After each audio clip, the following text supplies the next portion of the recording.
Welcome to Blinkers Off with your hosts, Jared Welch and Aaron Halterman.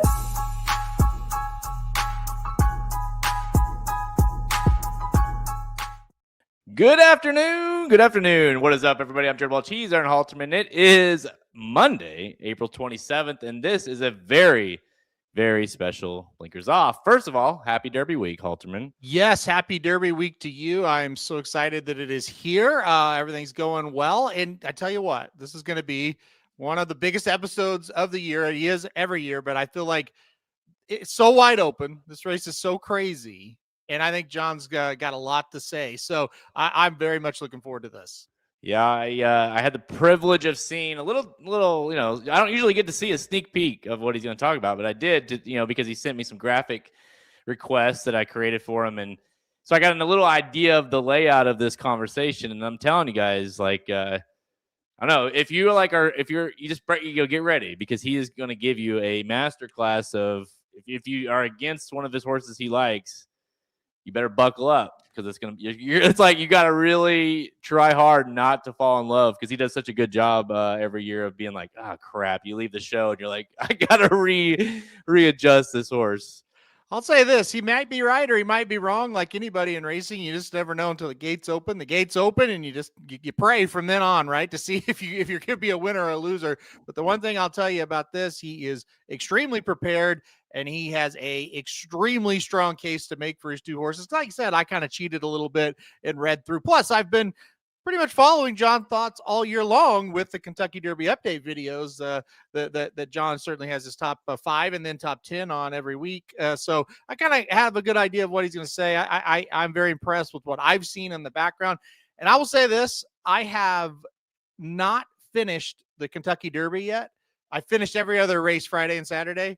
Not that one. I haven't finished it because of this show. I'm going to finish it as soon as it's over, because I want to hear what John has to say. And I think it's truly, truly important this year more than most, because again, how wide open this thing feels. Yeah. I mean, honestly, and if you were, some people were, they loved Renegade. Some people were against them, and glad he drew the rail, and it kind of gave him the out to say, I'm not going to have to use them. But no matter what, that just added that was the final twist in this whole, in the whole Derby layout, because now it's like, now you give put the favorite on the rail. Of course you do.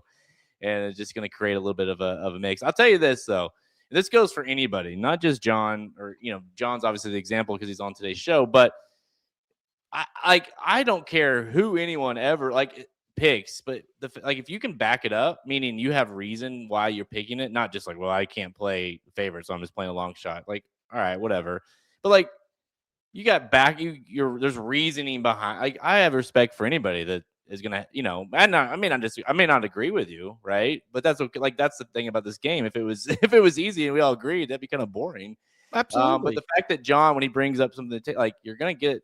I mean, again, you may go through the whole thing and say I disagree, but he's not gonna come without supporting cause, right? And I think in anything, whether if your buddies in the group or whatever, you may disagree, but I think I have a lot of respect for anybody that's like, hey, this is why. Boom, boom, boom. This is why. And then, at the end of the day, it's horse racing. Well, yeah, absolutely. Yeah. I mean, that's just it. You could make strong cases, and then horse stumbles out of the gate in this race, and all your strong cases just fly out the window and it's over. So that's exactly right. But again, a lot of good research here. I've seen the graphics. Like I said, I have cheated and looked ahead. So I think people are really going to enjoy this. Like I said, I'm planning on going to school. I'm going to take notes on a few things as we go along here, because this is one of those derbies where, when we came into this last year, I had journalism on top and I wasn't going to change. This year, I can change real easy if somebody wants to really, really give me a good talking point here. Yeah, if anybody's happened to make a deal with somebody or has some sort of inside information, they know something, please let me know. I would love that information right now. I'll tell you what, this is we kind of known it all year, but it's been that kind of fun, kind of back and forth. Who is it? Who's the contender? And it's all that. And we've definitely got a good group of horses. At least I think the top 10, let's say, but I do think it's going to be a fun derby. The problem with that is it's so wide open. I mean, even last year, like you said, sovereignty journalism, it really felt like it was one of those two. Mm-hmm. Yeah, it did. I mean, further ado and commandment, I guess you could say that it feels like, but I don't really feel like it's that way. It just feels like it could go a bunch of different ways.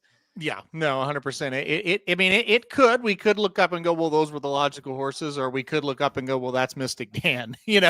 So in an extreme case, we could look up and say, well, there's Rich Strike. So I know, right? I mean, I listen, really think it's a derby where really anything is possible. I made the comparison to you last night. I was like, it's kind of like, what is it, 2022, right? With Taba. Yeah. It's kind of like that. I mean, again, it's not every year is different, but it's like where it's like you had a couple of those horses that you really good ones, didn't really know, then you had Modonagall drawing the rail, very similar to what we had this year, and Taba, which is kind of like the emerging market with coming in with the lightly raced. And so I don't know, there's some comparisons, and then what happened in that year? Oh, Rich Strike. So right. It's like, yeah. I don't know. I was like, I asked you, I said, well, who's the Rich Strike of the, I'll ask the chat, who's the Rich Strike of this year's field? Who's the one that could come closing late? Because it does feel like we're going to have a hot pace this year. Yep. Who's the horse that can, knock them all out? Not like the obvious, like full effort or a silent tactic, but like Right to Party or Albus or someone that you just be like, I never got there. I already told you, it's Great White, number 21, just like Rich Strike. He's going to have to draw in the week of the race, just like Rich Strike, and he absolutely has no shot, just like Rich Strike. So it's Great White. Great White is the winner this year. Yeah, as soon as Renegade gets scratched on Friday, yep. So your Great White will get in. Yep. And then, he'll win. So there you go. Let's not waste any more time because no one cares about what we want to say right now. We'll have more picks and information, obviously, as we hone in later in the week with blinkers off for the Oaks and, of course, the Derby. The betting Bible is being done as we speak. Halterman's working on it. I'm working on it. So if you haven't done it, go over to racingdudes.com. Go grab the betting Bible. We have the 10 trends available right now. Some of the picks, that's the cool thing about it.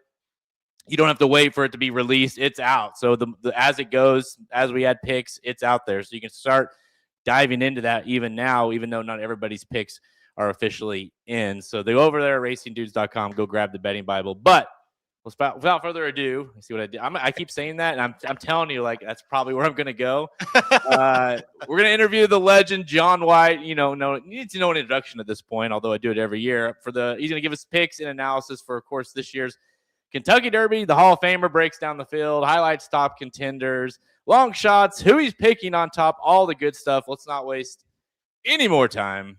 Let's go. All right. Let's not waste his time anymore listening to us ramble and bring in, where is the, there we go. Bring in the man, the myth, the legend, Jon White. What's up, buddy?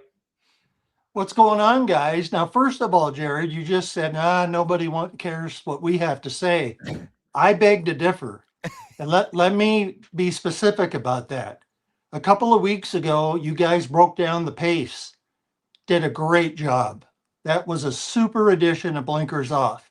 And then also, after the post position draw, you guys, again, it was really outstanding. Week in and week out, you guys do such a good job. You play off each other. You're so informative, but yet it's, lighthearted at times. But so, I mean, really, people do. I can speak for me. I do care what you guys have to say. I've learned to do that watching Blinkers Off for all these years. Secondly, Aaron said, once the gates open, anything can happen. A horse might even start bucking that we've seen. So we could go down memory lane for that little thunder snow tidbit. And of course, he would go on to win 2 Dubai World Cups and make about $1 billion. And yet, I couldn't even get him to the finish line the first time, let alone the second time. So that's what makes that story so good. It's not that he did the bucking; it's the fact that he turned out to be an all-time great. Well, exactly. I mean, and it wasn't like that was a particularly tough derby. That's the thing about this derby that you guys have talked about. Everybody has talked about how wide open this derby is. Let's go back to my very first derby that I made a pick.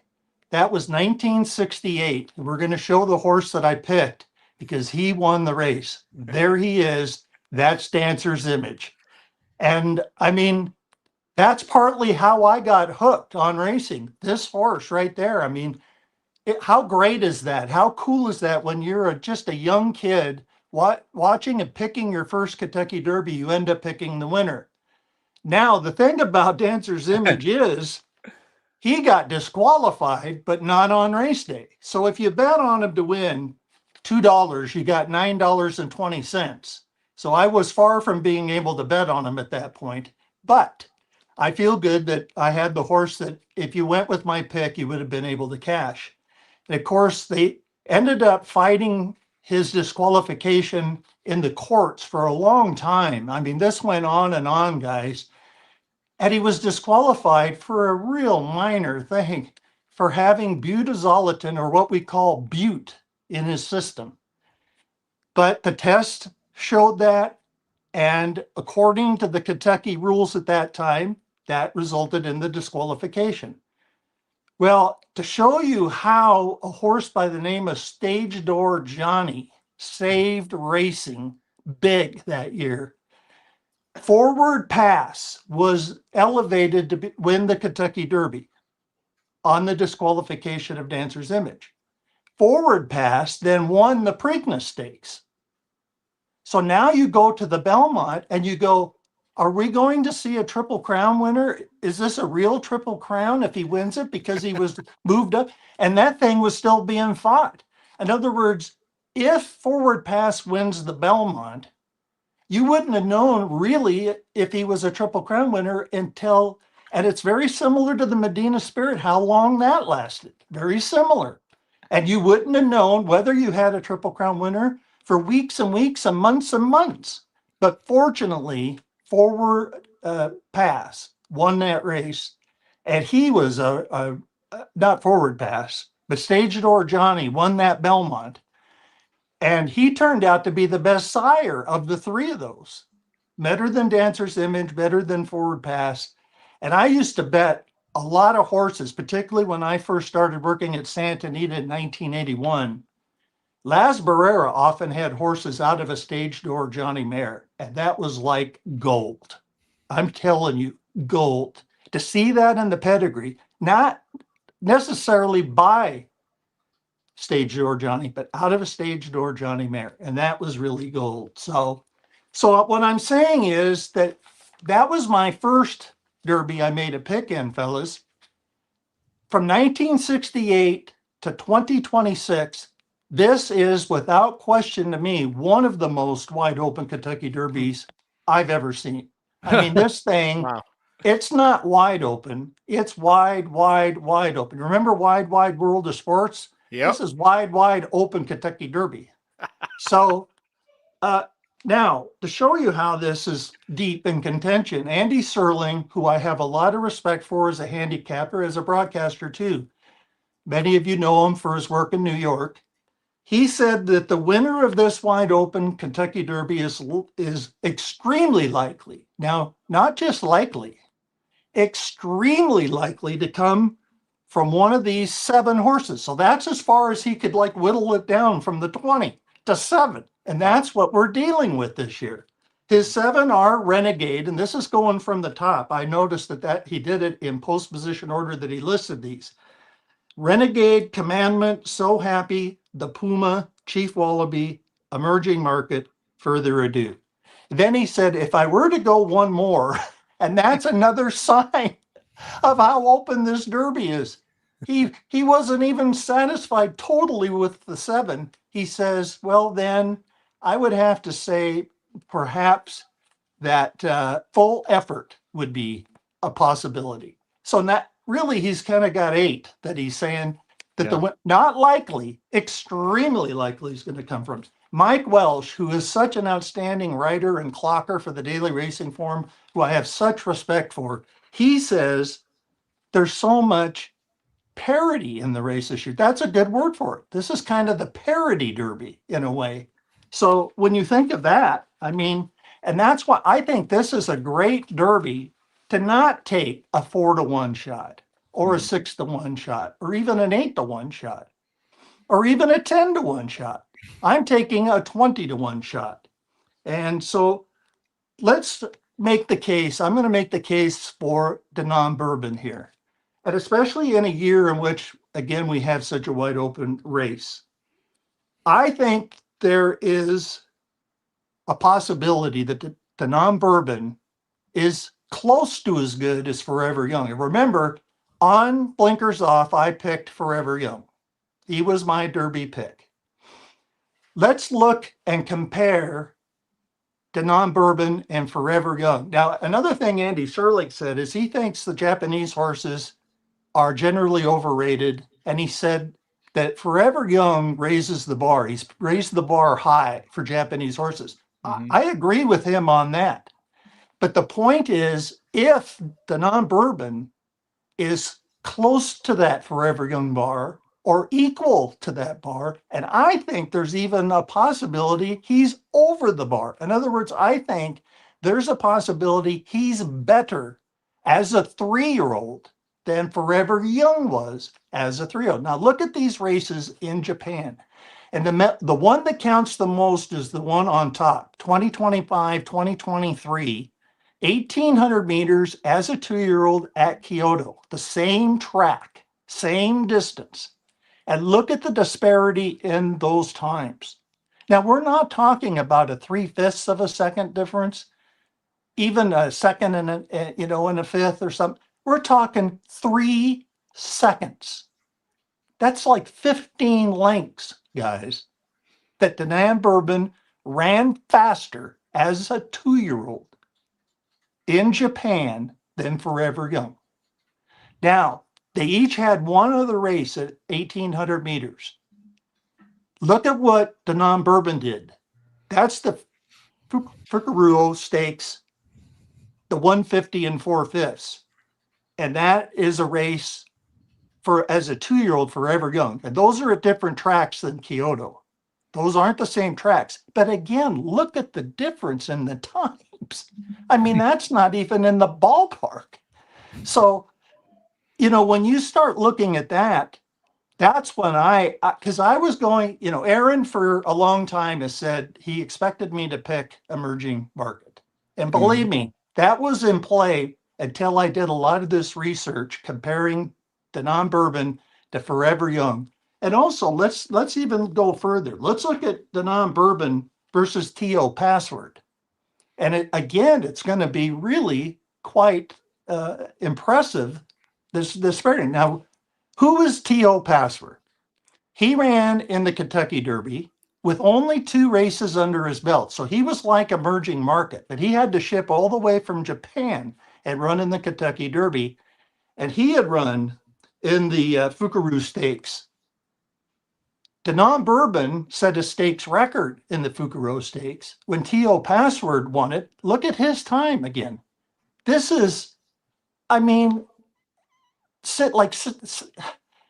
just shake my head. I'm going, wow.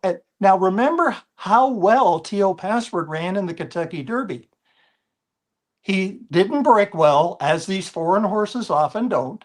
And he was way back. He was 18th early. Well, he came on with only 2 races under his belt and finished 5th.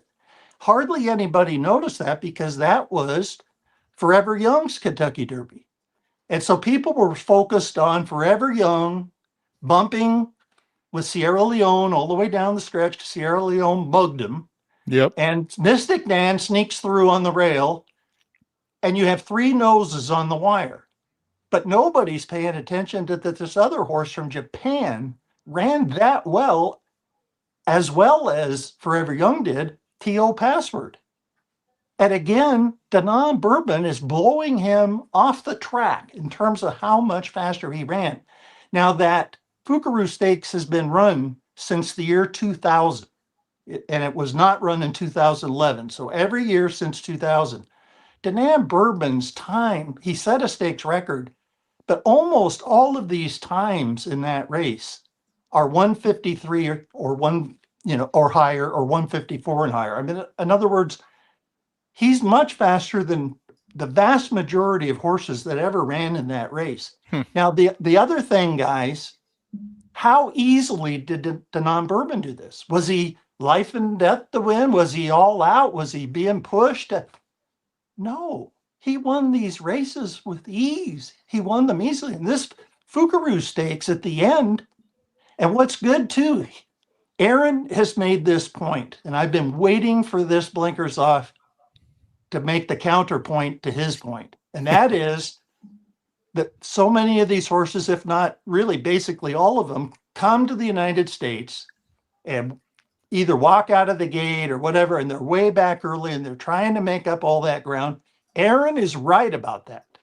But another reason I like Danon Bourbon is, to me, he's the exception to that rule, because I've seen all three of his races in Japan and he came out of the gate beautifully, alertly. Now he's not, and that's three of them, and that's important. It isn't one, it's not two, but all three. The first race, he's in a 16 horse field and he's, just buries that field, wins drawing away by 10. He went right to the front. So again, he's not one of these come from 15th, 14th, 10th, not even 5th. He went right to the front in a 16 horse field and won by 10. Just easy as pie. Then he came back in an allowance race and won very easily again.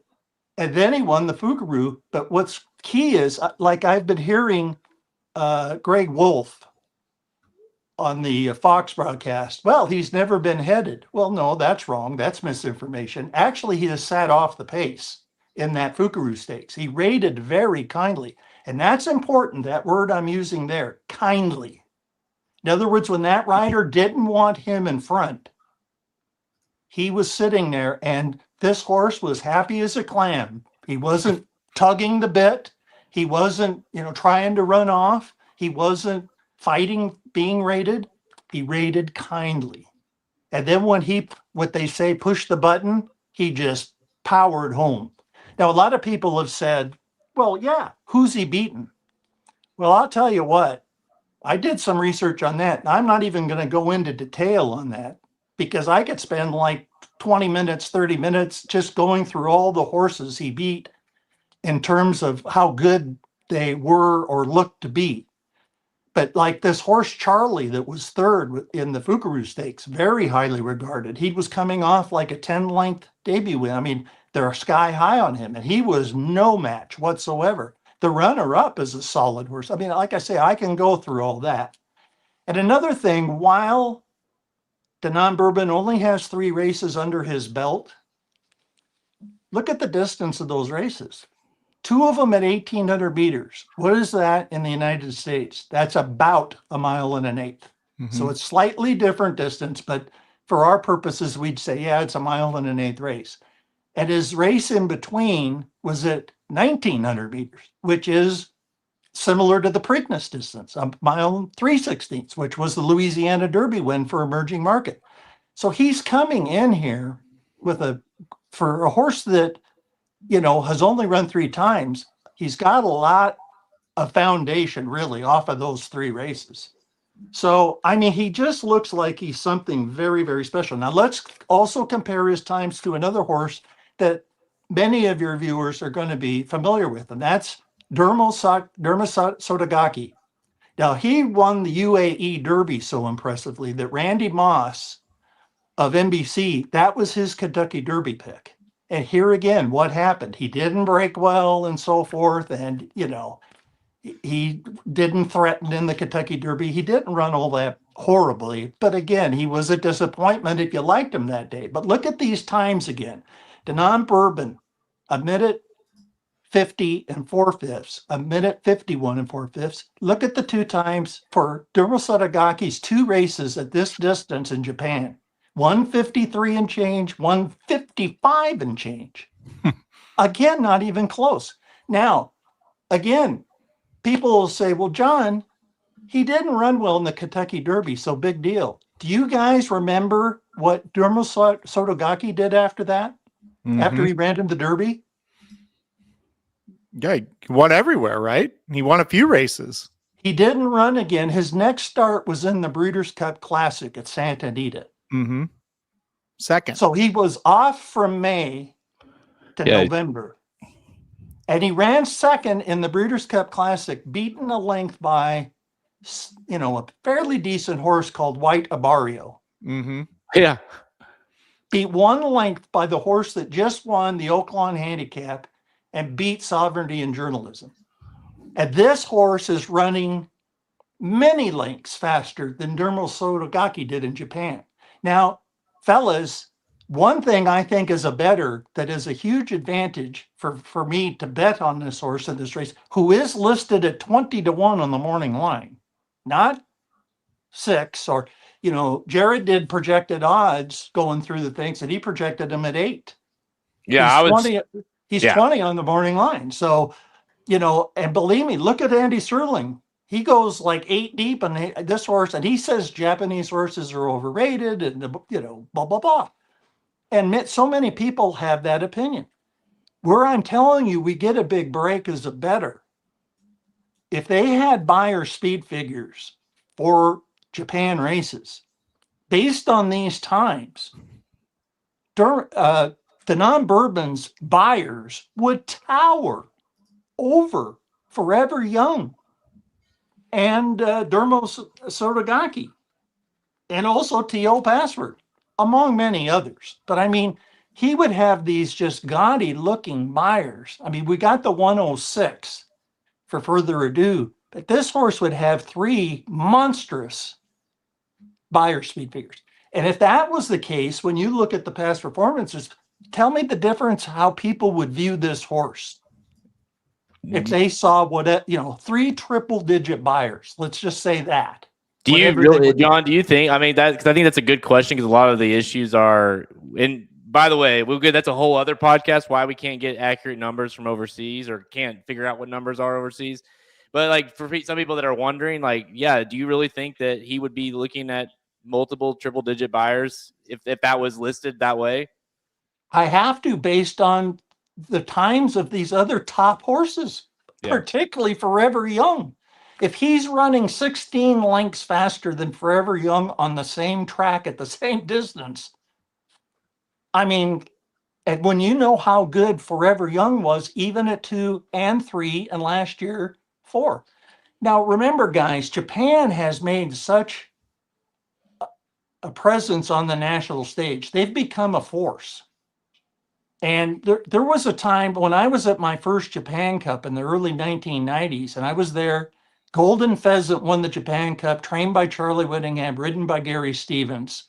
And at that time, American and European horses were way superior to Japanese horses. But I'm telling you, first of all, they came over here and took Sunday Silence, who became one of the greatest sires, not just in Japan, but in the history of the world. I mean, that horse was just a phenomenal sire.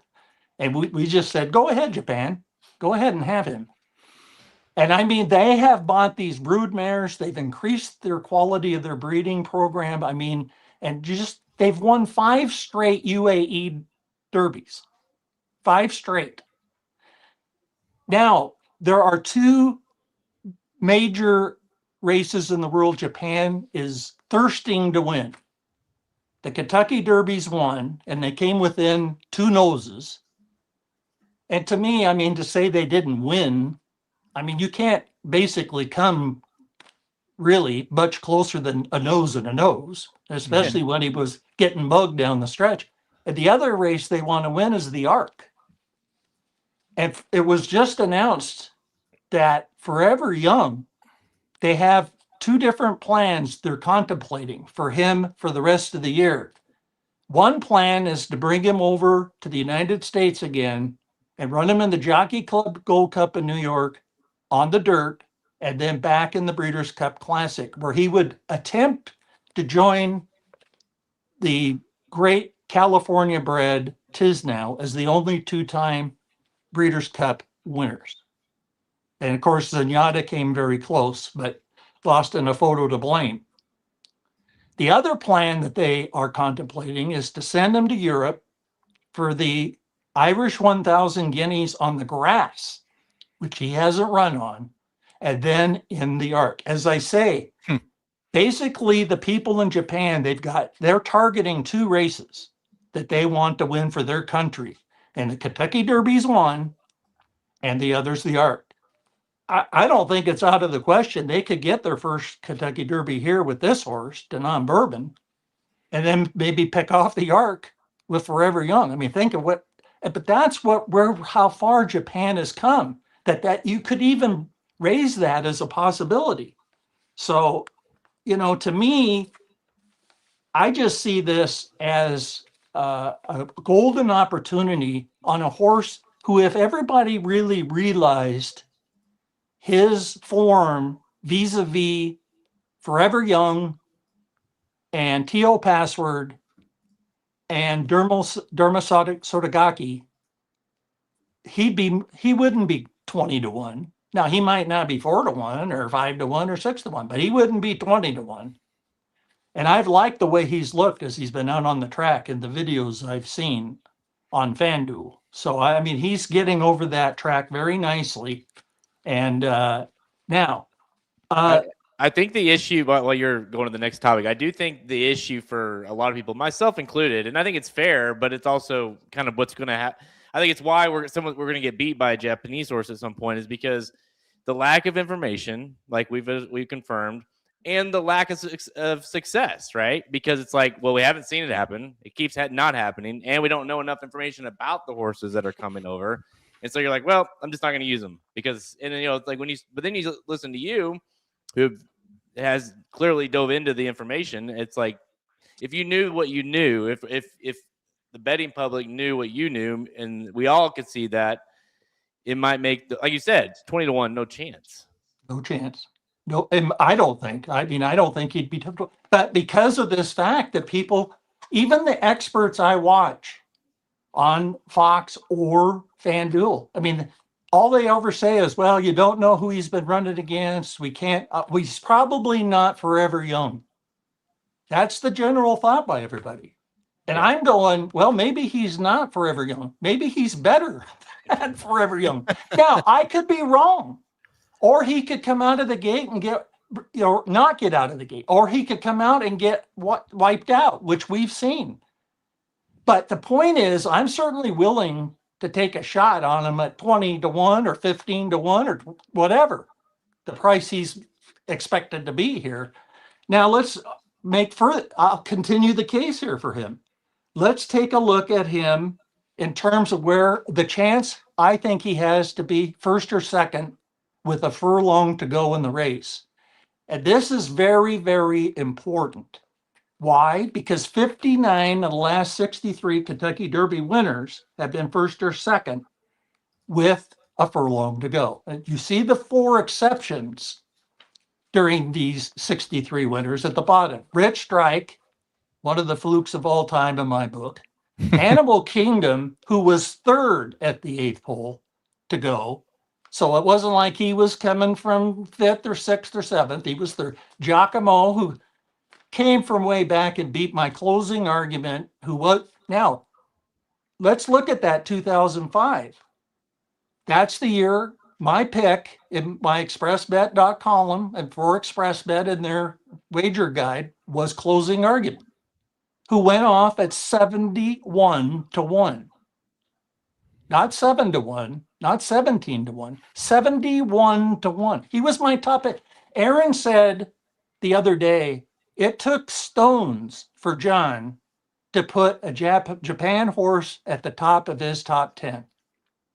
It took stones. It took way more stones to put a 71-1 shot on top. Why did I pick him? One of the main reasons was I projected that he had a good chance to be first or second with a furlong to run. And where was he? In front. A furlong from the finish. And he led the entire final furlong till the final strides. When Mike Smith comes on from way back and nails me by a half a length on a 50-1 shot by the name of Giacomo. And the thing is, if you go back and watch the replay of that race, where I was really unlucky to not have a 71-1 winner of the Kentucky Derby, this was a masterpiece ride by Mike Smith. There's a reason he's called Big Money Mike Smith. There's a reason he's in the Hall of Fame. And if you watch Giacomo in that big field, there's so many times he could have run into traffic, got stopped, go, too wide, whatever. I mean, Mike Smith had to ride a perfect race to beat me by a half a length. And there's another example of the Kentucky Derby. The best horse didn't win it. Was closing argument the best horse in that Derby? No. Was Giacomo? No. No. A Fleet Alex was the best horse in that race. I admit it. I was lucky to beat him. He finished third and then almost fell coming into the stretch and won the Preakness by daylight and then romped in the Belmont and unfortunately never ran again. But there's another case of so many where the best horse doesn't win the Kentucky Derby. And the thing about this Danon Bourbon, if you watch all three of his races, and I wish he kind of drew a little further out than post 7 because he could get in some congestion from 7. I kind of wish he was like out there 10, 12, 14, something. But he's fast enough out of the gate that I think he's going to be able to get himself in early contention. Now, earlier, I thought the pace, and Aaron and I talked about this, where it looked like it was going to be maybe moderate. Well, we know now this isn't going to be the case from what we've seen of these horses. Litmus test getting in, adding blinkers, Potente adding blinkers. I mean, 6 Speed's got speed. I mean, there's Pavlovian. You mentioned it earlier. Looks like a hot pace, and it very well could be. But the thing I like about Danon Bourbon, I think he's going to be in a good striking distance early, whether it's 5th, 6th, 7th, 8th, even in there. Earlier, when it looked like the pace would be moderate, I gave him a chance to go to the front like he did in his debut and just go on. Because this horse can run as devastating a final 3 furlongs as any horse in this race, including Renegade. As far as you compare how he runs a final 3 furlongs and everybody in this race. And the thing is, he's got the tactical speed to be in a good position at the 3/8 pole. In other words, he's not back there 15th, 16th, 12th, having to make that move to the 3/8 pole. If he runs like he's as fast as he has in Japan, he's going to be sitting in an easy striking spot into that far turn. And I really project he's got a good chance to be first or second with an 1/8 of a mile to go. That's my hope for him, of course, because if he is, he can be 60 of the last 64 winners winning the Kentucky Derby that were first or second with an 1/8 of a mile to go. So, I mean, that is another important plus for him, I think, that in other words, I picked Forever Young, but I wasn't sure he could be first or second with a furlong to go. This horse, I'm much more confident that that's going to be the case. Yeah, I mean, I guess the biggest question is, and it's easy to wonder, right? But like, well, will he be in a good position? You'd love to. I told Halterman last night. I was like, I wish I could know where Chief Wallaby's going to be when they enter the backstretch. It'd make it a lot easier. But I guess that you look at a horse like Forever Young who missed. I mean, the break was terrible. Was all the way back. I mean, everything that could have gone wrong did go wrong for him in that race, and he still almost won. So, do you think that this horse is capable of?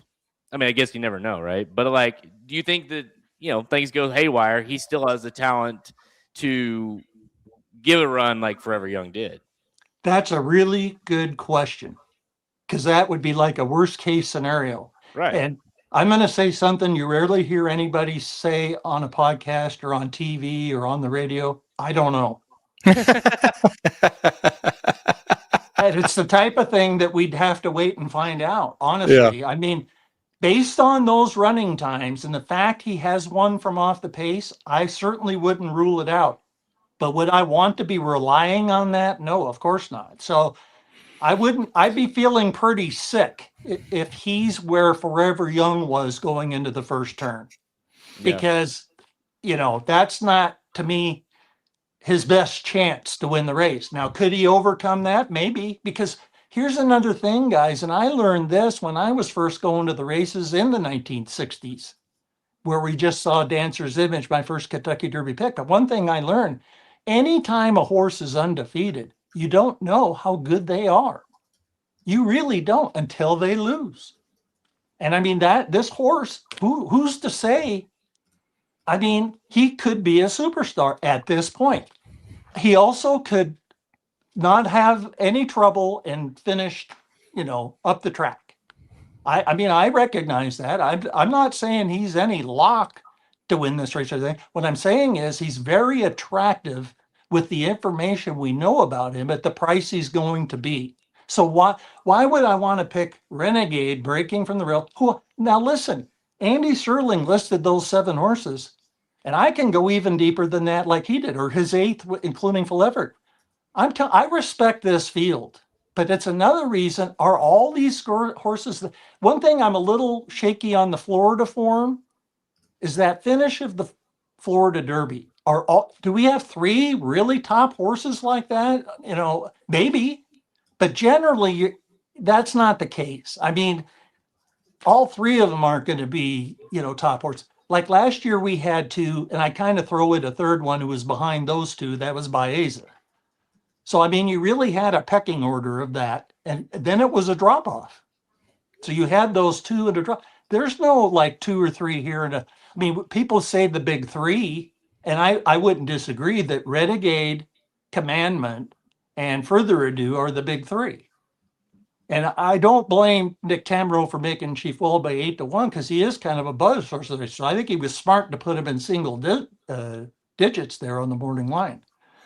But this is a race, to me, it's a golden opportunity that if you have a horse that could be anything. I mean, here's another hypothetical, and it's a way to look at betting sports, betting racing, betting anything. Here's a hypothetical. What if Danon Bourbon is a super horse? Because he could be at this point. What if he's a super horse? I mean, there isn't another one in here except for me, maybe Emerging Market, but I mean, even him, I don't really think he's a super horse. If Danon Bourbon's a super horse, you might look back on this and say, how in the world did we get 20-1 on this horse? Mm-hmm. Right. In other words, he wins by 2 or 3 or 4, whatever. And you're going like, now he's 4 for 4 and he shipped here. And here's another thing. Our friend Ryan Stillman told me several weeks ago that I like about Danon Bourbon better than Forever Young. Now, some people have said, in fact, a lot of people have said they respected Forever Young more because he won the Saudi Derby and he won the UAE Derby. And I don't dispute that. Those are stronger races than what Danon Bourbon has won so far. But I do like the fact that unlike being shipped from Japan to Saudi and running a really tough race, and then going to the UAE Derby, and then going to the United States. Danon Bourbon isn't on this world tour. He's coming right here from Japan. And I'll tell you, the first video they were showing of him on FanDuel, he had so much energy. I mean, I was so tickled to see that because even coming from, listen, I went to Japan twice. And believe me, I was wiped out when I got over there or got home from over there. I mean, it's a long trip. Any way you slice it, it's a long way to go. And for this horse, and then he had to van from Chicago, but for this horse to look like he did on the first day at Churchill on that track, I mean, I called my wife over. I said, look at this. This is the horse I like from Japan. And I mean, he was just full of energy already. So I consider that. But what our friend Ryan Stillman pointed that out to me. I don't think that's something to take, I think that is something to take into consideration. That again, when we're comparing him to these horses like T.O. Password or Dermo Sotagaki, that have traveled a lot before they run in the Derby. I mean, T.O. Password did come straight over too, but he only had 2 races under his belt.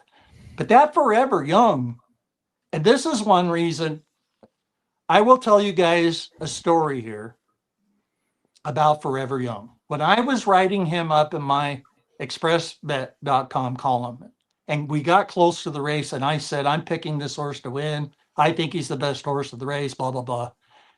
I'm not going to name this trainer by name, but it's a trainer who's got white hair. And I got a phone call from him one afternoon, and he said, you're making a bad pick in the Derby.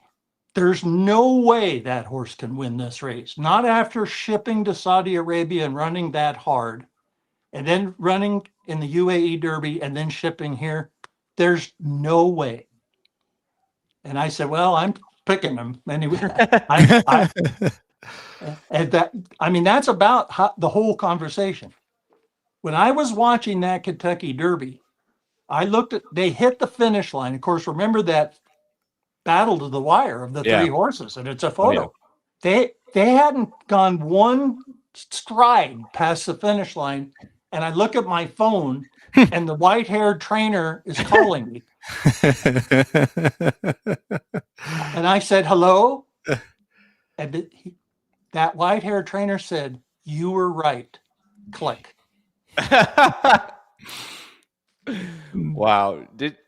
That's pretty amazing, actually. Yeah. That's all he said? That's all he said. You were right. You said, unfortunately, I didn't. And he didn't even win. And of course, I had a big bet on him, but yeah. And I think he should have been placed second through disqualification. I think that was terrible. Yeah. But he would, and he ended up getting his revenge on Sierra Leone in the Breeders' Cup Classic. And again, he was my pick there. And a lot of people were telling me they didn't like a Japan horse in the Breeders' Cup Classic. And it's after a while, you're going to see the Japan horses, because of the success they're having, get overbet. Mm-hmm. This is a golden opportunity where the cat's kind of not out of the bag yet here. Forever Young's kind of opened the bag, but the cat's still in the bag. Which is why we're going to get a really good price on this horse here. Now, here's another reason I really like Danon Bourbon here. Let's look at his breeding. Fellas, if there was ever a horse bred to love the main track at Churchill Downs, it's this horse. His sire was 5 for 5 at Churchill, never lost. All races in graded stakes. Street Sense, the sire of Maxfield, ran 3 times on the main track at Churchill. He lost his first race, a 6-furlong sprint, finished 4th.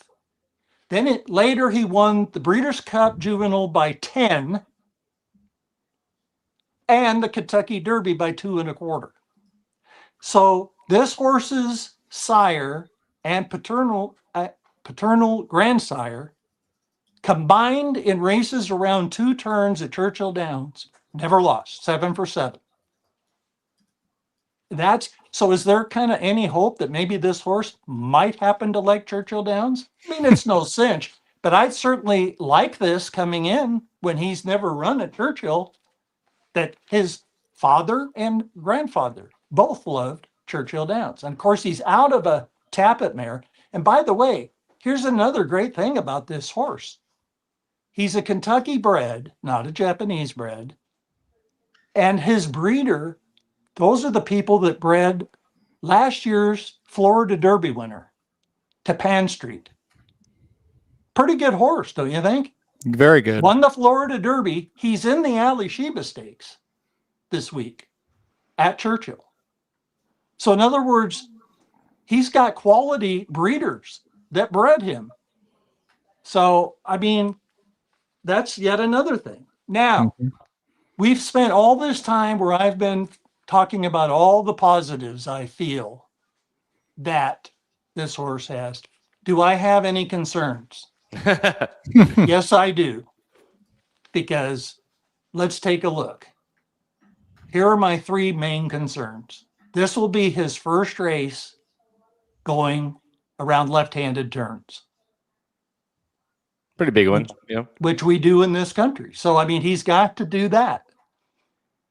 His races in Japan, all 3 were around right-handed turns.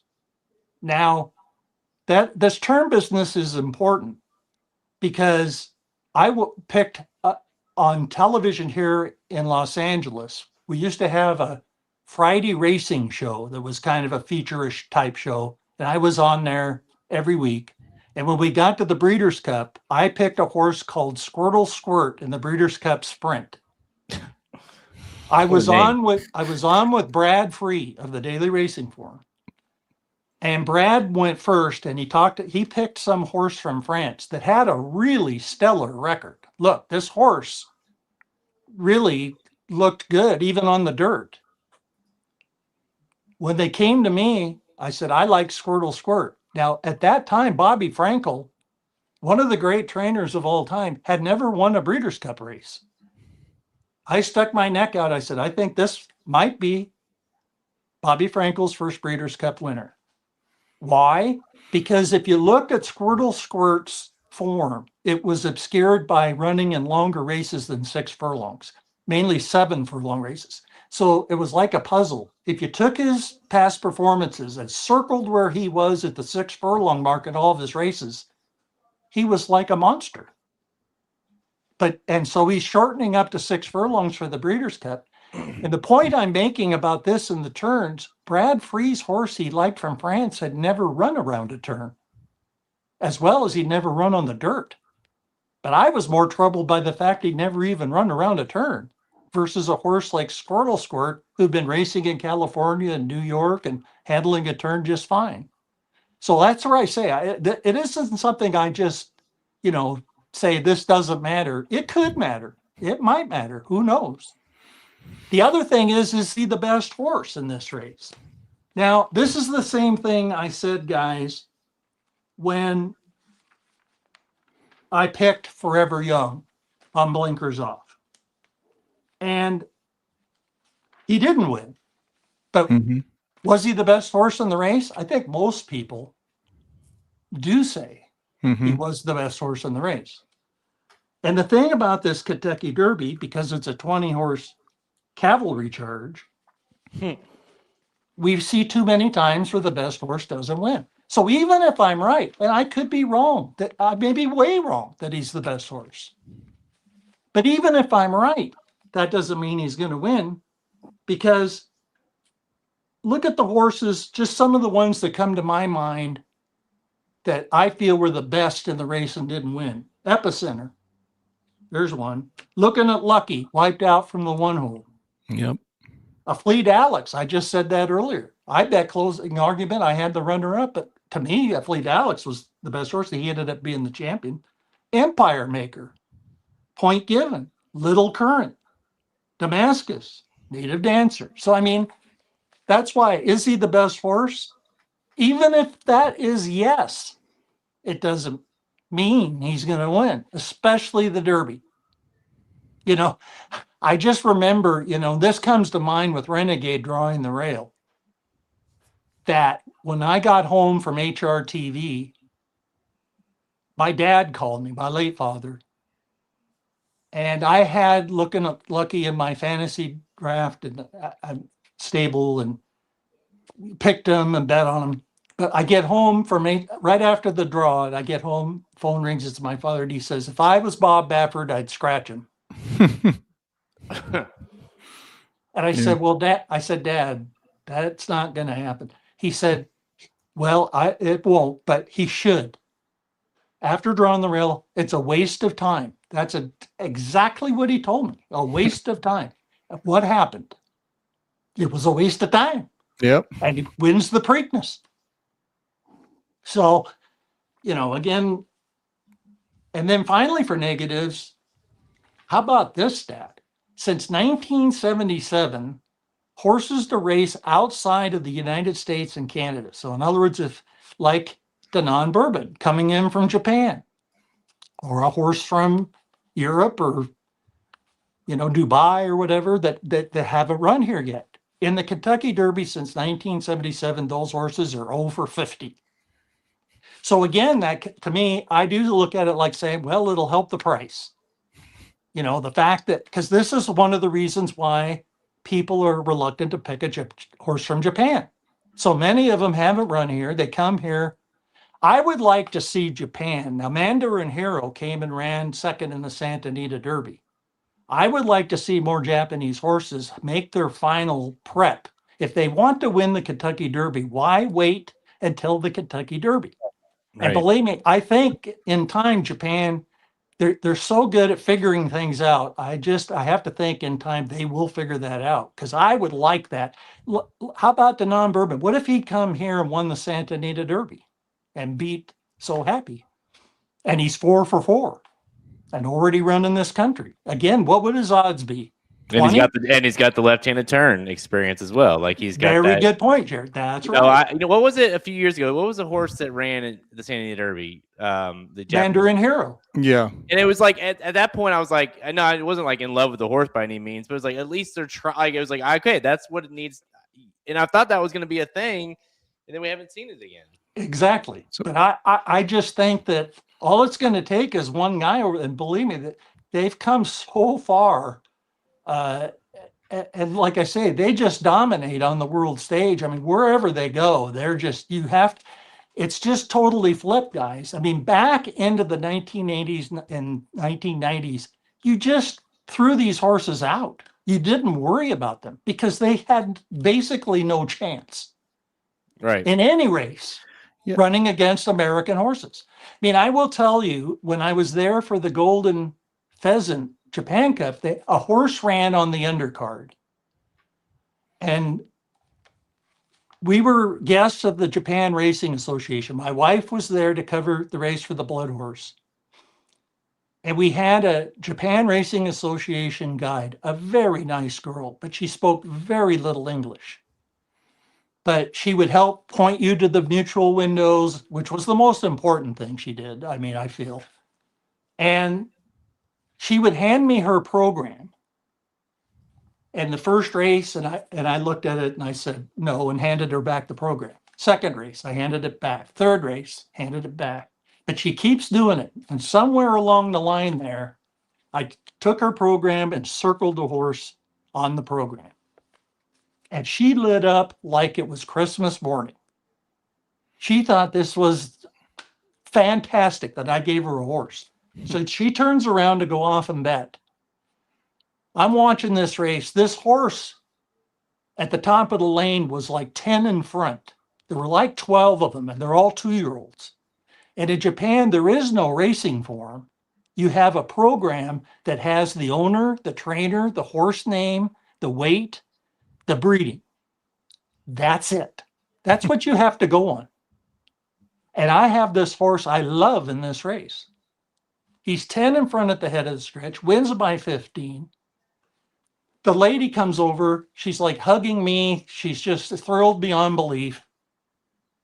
Tracy goes, "What's going on?" And I said, "Well, I gave her the winner of this race." And Tracy looks at the program and says, "How in the world did you like a horse that much in this race of 2-year-olds and there's no form? How is that possible?" I pointed at all the sires. And when you got to the horse that I liked, the sire was Fabiano. Not Simbali this or whatever, Japan sire. It was Fabiano. And that told me this horse, because Japan was so inferior to America at that time, that to me, that made him a standout alone. Look at how he won the race. His name was AP Jet. I didn't know this at the time, but much later, I found out that this rich guy in Japan bought 2 horses at Keeneland. He bought a Son of Seattle slew for $2.9 million, a yearling. And he bought another one for $2 million. The $2 million was AP Jet. And see, I didn't even know he was a $2 million horse the day I bet him. If you knew that, you'd like him. And that goes to your information lack of in foreign racing, Jared. Yeah.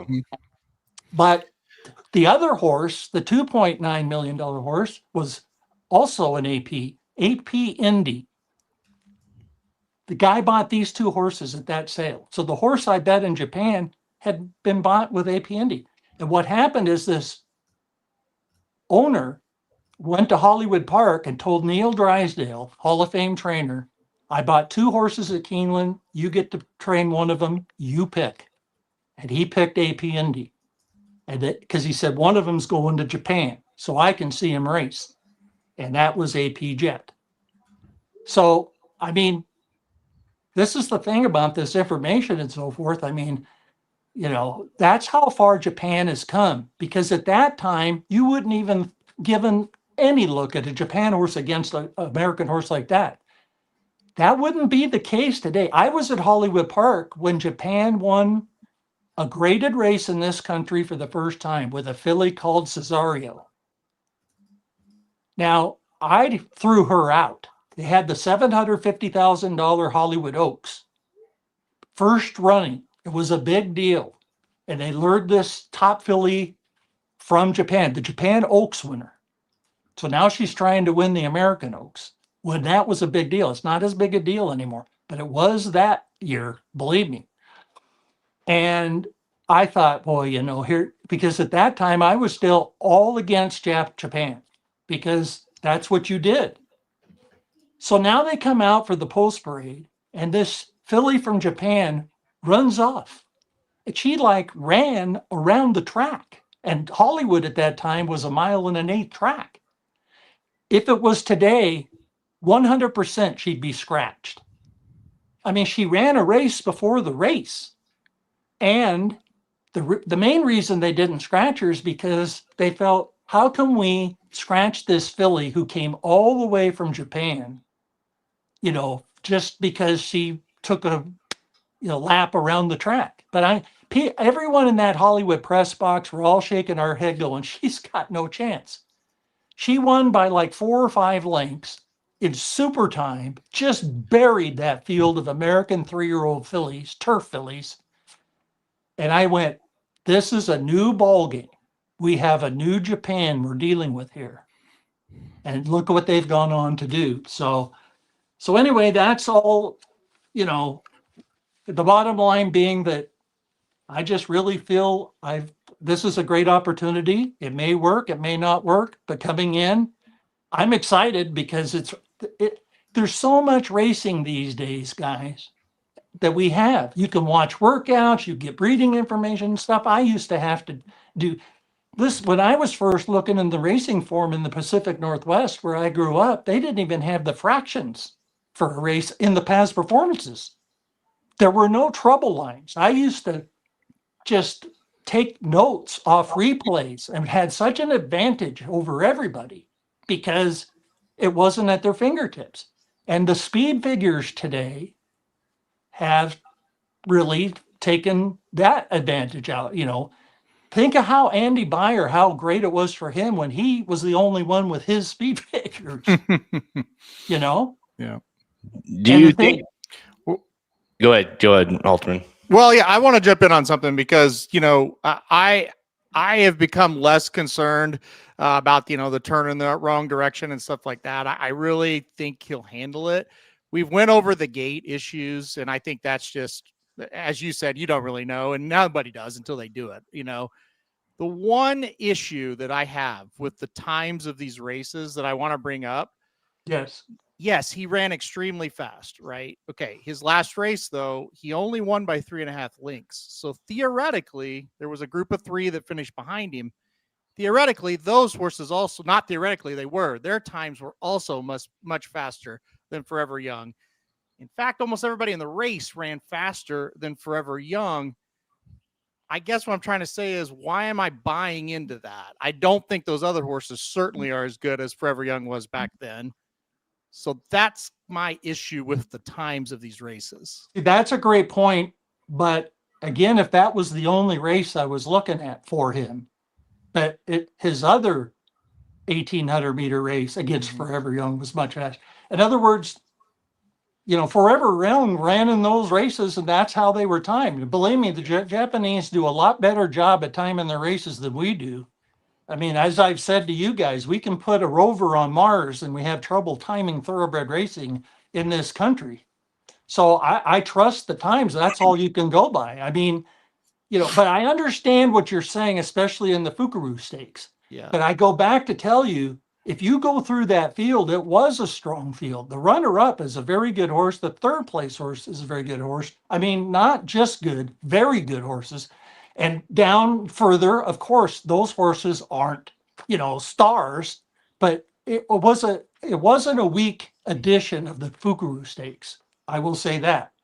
And your point, I think, has validity insofar as you're saying, how can all those horses, run, say, faster and further? And it's why I say, do we trust that all three of the horses at the wire of the Florida Derby are top horses? See, it's the same kind of philosophy there. In other words, but the thing is that you look at, I liked this horse before I even knew how fast he was running because of how he looked visually to me. When I saw the Fukuru Stakes, the way he came down that stretch, and especially the last 16th to an eighth of a mile, I mean, this horse, you see the stride on him. And a big difference between, and one of the reasons I'm going with the non-Bourbon over exchange rate is exchange rates a much smaller. In fact, Chad Brown's called him like a cheetah or a greyhound. He's not a big imposing horse. He's athletic, but this is a big horse who I think is athletic too, because the trainer has remarked about how he likes the way he has handled pretty sharp turns. That's one reason I'm not too concerned about the left-handed, right-handed. I think this is an exceptional equine athlete. That's what you look for. That's what the Bob Bafferts and the Tom, all these people that go to these 2-year-old sales, that's what they're looking for. Equine athletes, special ones. And what I see visually, I don't even need the clock, but the clock just verifies what I'm seeing with my own eyes. So, I mean, like I say, that's a very legitimate question. But as far as I'm concerned, for me, and that's the thing, we all deal with this information and we have so much information to weigh through. And like I say, I have concerns about, I mean, I've got 3 of them, and a fourth one is anything can happen in the Kentucky Derby. I mean, as we know. Who's to say he won't come out of the gate and start bucking? Right. Yeah. Well, yeah, I mean, and listen, give credit to you because a lot of people have that happen. And not only have you continued, I mean, you picked Forever Young, now you're picking, some people just be like, you know what, I can't do it anymore. I mean, a horse jumps out of the gate, starts bucking down the stretch. I think that might be maybe a wrap for me on picking the international horses. Okay, so I mean, I think I've gathered that you like Danon Bourbon. But who else? Okay, I have one question first before I go to the next horse. But he's 20-1 on the morning line. Like you mentioned earlier when I was doing the preview videos with Halterman, it was I projected 8-1, which obviously is too low.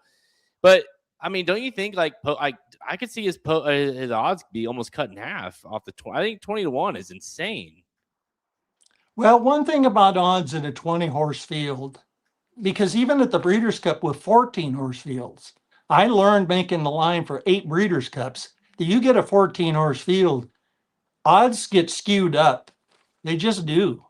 Yeah. And in fact, Mark Cassie said today, he says, yeah, I'm running a lot of horses at Churchill this week, and they're all much bigger prices than my horses normally are. And this week at Churchill's kind of like a Breeders' Cup type situation. So, I mean, this race, and one thing that this morning line maker did that may not even come into play, he made Intrepido 50 and he made 6-Speed 50. Well, first of all, 6-Speed ran second in the UAE Derby, has trained well at Churchill, and Intrepido just worked 4 furlongs and 45 flat and went out 6 furlongs and 10 and change to make trainer Vladimir Serin fuming because it's too fast to the race probably.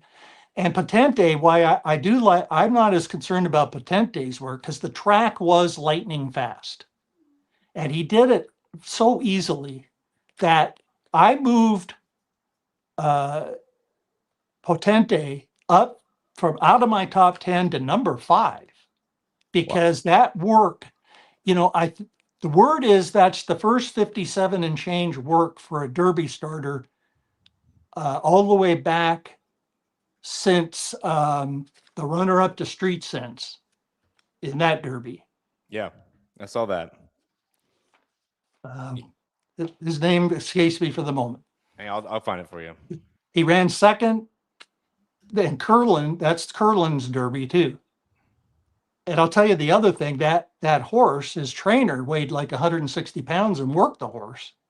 So, but that was now Hard Spun was second that year. Hard Spun. So Hard Spun ran second.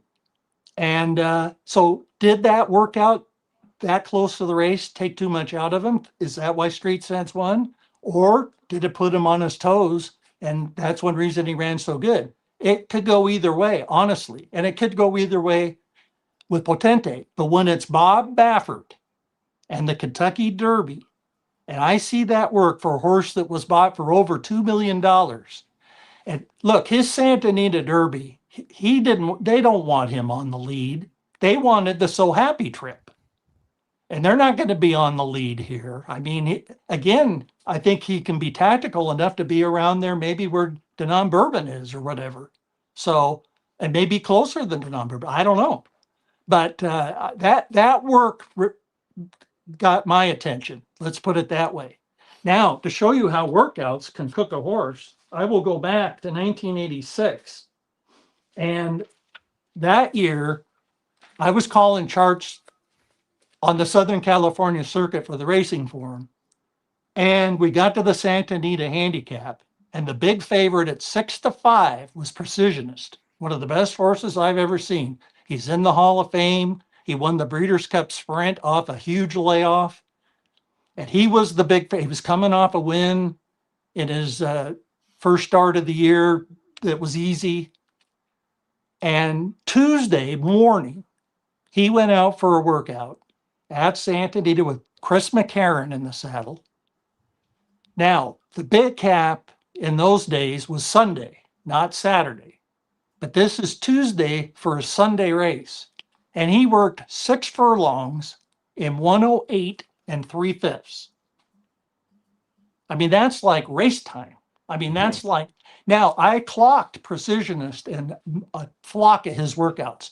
And he's one of those horses that I used to stand with a stopwatch and you'd see him moving and you'd click on your watch for a split. And you'd shake your head going, there's no way he's going that fast because he had such a smooth stride and would do it so easily. I mean, he was just amazing that way. But 108 3 before you're going to go 1.25 miles on Sunday. And to tell you what a turning point that was in Chris McCarron's career, because they felt he messed that up. And to show you how it did mess it up, when they came to the quarter pole, where a horse that was over 150 to 1 trained by Jack Vanberg, a son of Northern Dancer called Herat, Herat, who was about 15 two hands, about the same height as Northern Dancer. And he's in front, and you're thinking, there's no way he's going to keep going. I mean, I couldn't even understand why Vanberg had him in the race. But when they were turning for home and Precisionist starts going backwards instead of forwards, I went, oh, this is why Jack Vanberg has him in the race. He's going to win the race because Precisionist is just retreating because his gas tank is empty from going 108 and change on Tuesday. And Precisionist finishes up the track, finished 6th. Greenton, trained by Charlie Whittingham, ran hard and caught Herat right at the wire to win the race. Greenton ran so hard that he came out of the race with an injury and never ran again. That's how hard he had to run to beat Herat that day. But that's where I'm saying a workout can empty your tank. But I've seen examples where top horses, Secretariat used to break records all the time in works before races and then break them in the races. So really good horses work fast.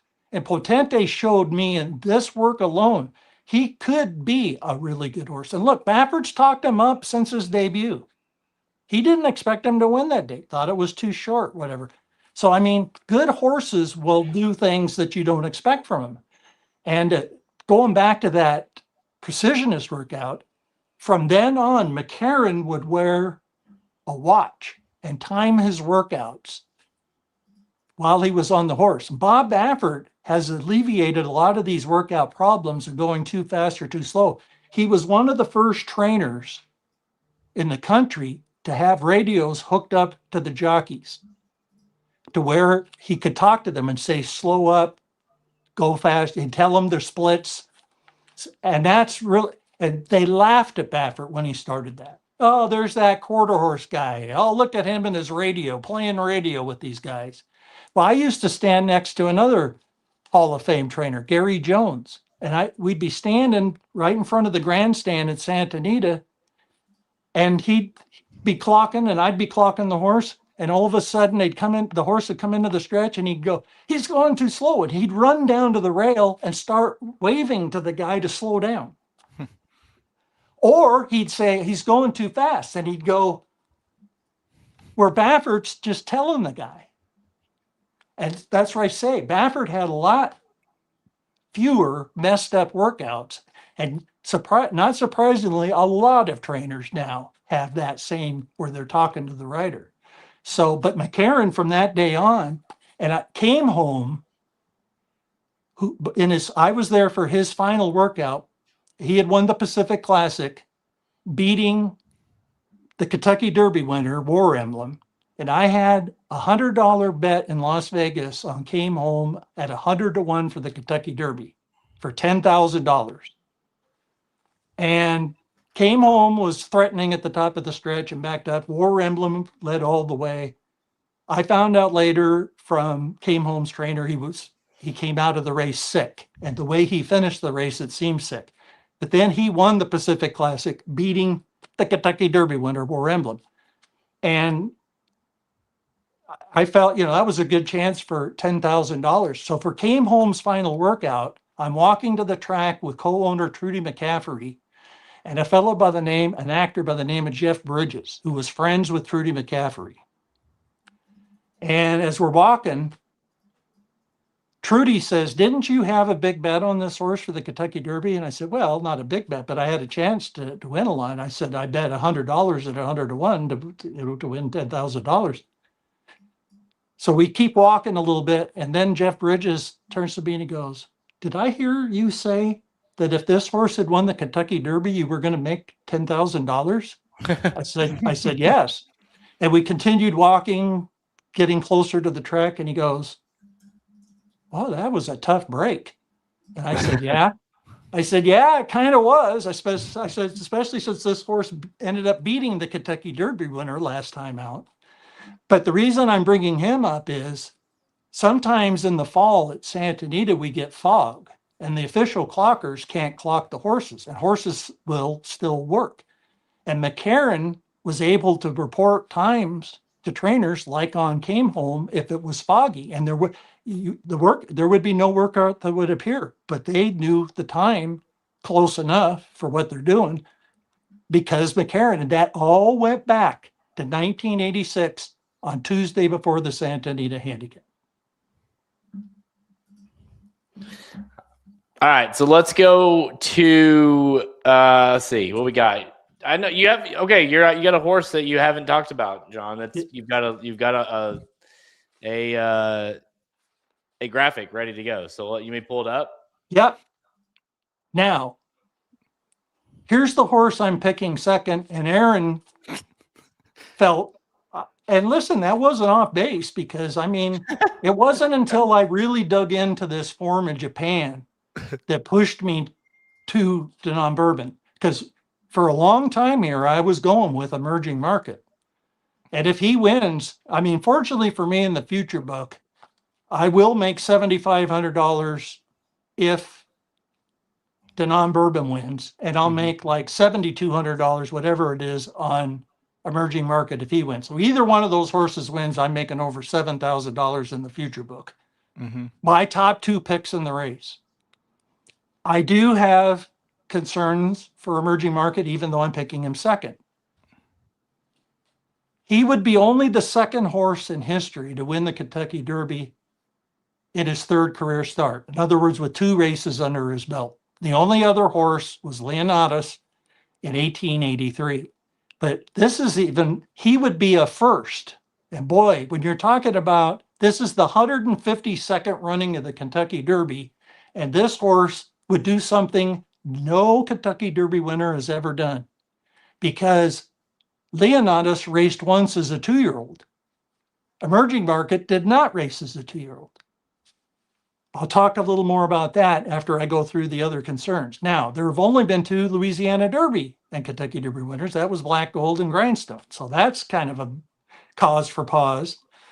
And then only 3 Kentucky Derby winners, as I have mentioned in the past, were unraced as a 2-year-old, and that's Mage, as we know, Justify, and Apollo. Now, I will say that was the old Apollo curse, as they called it. And I will say that thing, it doesn't mean as much to me anymore because of Mage, especially Mage, if he could do it, but Justify and, also doing it since Apollo had done it in 1882. And so these are concerns, legitimate concerns. Now, the thing about that 2-year-old business, I will tell you, fellas, one of the things that's made the Kentucky Derby so hard to handicap and analyze these days is we just don't have the form for these horses we used to have. I have it right here somewhere, I think right here. Now, let's go back to when, people, they talk about the rules or whatever. Listen, when Secretariat back in 1973 came to the Kentucky Derby, he had raced 9 times as a 2-year-old, 12 times in all. The Derby was his 13th start. He was the horse of the year as a 2-year-old, but not the horse of the year with 3 starts or whatever. He'd raced 9 times. Reva Ridge, his stablemate, who won the Derby the year before in 1972. Same exact thing, which I never really recognized till I was prepping for Blinkers Off. Reva Ridge, 9 times a 2, 12 times total.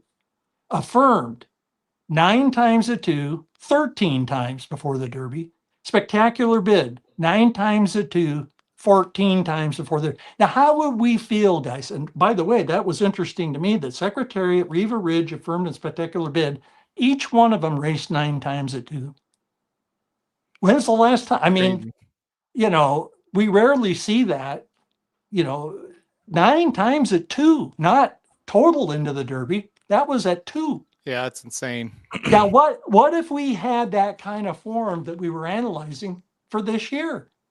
Instead of this, here, my top pick is making his 4th career start. My second pick's making his 3rd career start. Other than Crazy. Pavlovian and Silent Tactic, everybody's pretty lightly raced. That's the key.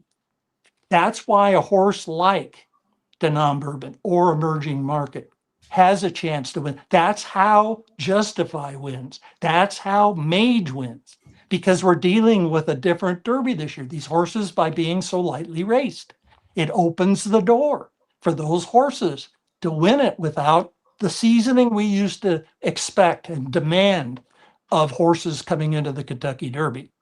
So, so those are my concerns for Emerging Market, but I certainly have a lot of things I like about him, starting with his trainer, and that's Chad Brown. And Chad Brown has talked this horse up all along. Now, he said that when this horse showed up in New York as a 2-year-old, he was a standout. And remember, the type of horses he's trained in his life. Think of what he's done. He had Good Magic. If he doesn't run into a Triple Crown winner, Good Magic's a Kentucky Derby winner. Think of Sierra Leone. He came within an inch of winning the Kentucky Derby. Think of all the top horses, Lady Eli. And I mean, you can go on and on. My point is, we're talking about a guy who, when he says this is a standout, that means a lot to me. He's also said this horse breathes different air than most horses. He's never said that about any other horse he's had. That like gives me chills that he would say that about this horse. And again, we don't have a big lot of form to go on. We got 2 races. But he has managed this horse very un-Chad Brown-like. Now, let's say why he didn't run as a 2-year-old. Chad has said that the horse was training along, working well, and they got to around the 4th of July, and he had an accident in his stall and got a nasty cut. So he had to back off him, take him out of training for a time, and then resume training. He resumes training. They're targeting him to run at Aqueduct in the fall, and he gets pneumonia. Now, the filly he's running in the Kentucky Oaks, who is my pick in the Kentucky Oaks, also got pneumonia at that time. Chad said a lot of my horses got sick. And he said the filly was like the worst. I mean, she like came close to dying. At least it wasn't as bad, nearly as bad for emerging market, but he had to back off him again. So that's all of that. Now, yes, he did not start as a 2-year-old, but it's not like he was on some farm grazing or something, all as a 2-year-old, then started in to run at 3. He was ready to run and then ready to run, getting close to ready to run again, which means he had a lot of training. He just never was able, for a couple of reasons, to get a start under his belt. What I'm saying is this is kind of mitigating circumstances to some extent. You have to dig a little below the surface here. It's not the worst scenario for a horse with only 2 races under his belt. So then he runs this race at Tampa Bay where I'm sure Chad Brown thought, you know what, we'll give him a race where he's going to just absolutely slaughter these horses at Tampa, maidens, going 1 mile and 40 yards. And he ends up hooking up with this other highly regarded horse from the Todd Pletcher barn. And they run all the way down the stretch in a fierce battle. And this horse was very game to beat that horse that day. He gets a 97 buyer in that race. And then here's what Chad Brown, I fully expected him to say. Wow, that was a tough race first time out. We'll have to give him some time. I don't know where he'll run next. I mean, like immediately, he says, I'm sending him to New Orleans for the Louisiana Derby at 1 mile and 3/16. I like fainted. I'm going like, what? I'm going like, what? No. And believe me, until he showed up in New Orleans, I didn't believe it till I could see it. I mean, that just is so unlike him. So what's he do in the race? He made such a move on that far turn. Aaron has talked about that move. And what I like about that move, and I think Danon Bourbon's got that kind of move in him. That's how Kentucky Derbies are won. Go back to where are you an eighth of a mile from the finish? The Derby isn't won in the stretch. It's won on the turn before you get into the stretch. And emerging market showed that acceleration on the turn. Aaron has also phrased it, I think, absolutely accurately, that it looked like he was going to win by 2 or 3. And then he kind of like, you could say maybe hung a little or flattened out a little, whatever. He didn't have the late punch that you were thinking when he came into the stretch, especially when he's got a big long shot to his inside in Pavlovian. You're thinking he's going to put him away. Don't worry about that. And Pavlovian deserved credit for the race he ran that day, coming off of the Sunland Park Derby. But the thing is, for this horse to win that race, to dig down deep and win that race, being Van from Florida with 1 race under his belt. Now, this is interesting. He drops in the Beyer speed figure department from a 97 to a 90. So it looks like he really regressed. So let's take a look. You guys had that really good show on comparing the Beyers and the Thoroughs. And here we're going to look at emerging market. As I said, 97.90. Now, Thoroughgraph, the lower the number, the better. And one thing I did want to mention to you guys, as you did such a good show, with this, comparing buyers and thoroughs. Your discussion was fantastic. I mean, it was great. People should have really loved that. I did. But one thing I do want to point out for the future, when you get to thoroughgraphs, a lot of us do round them off, but they go into fractions, and those fractions are very meaningful. And for instance, in the case of this horse, Emerging Market, Yeah. I believe he got a 2.5, which is still good progress for the 4. But it's not a minor thing in third, it's a big thing.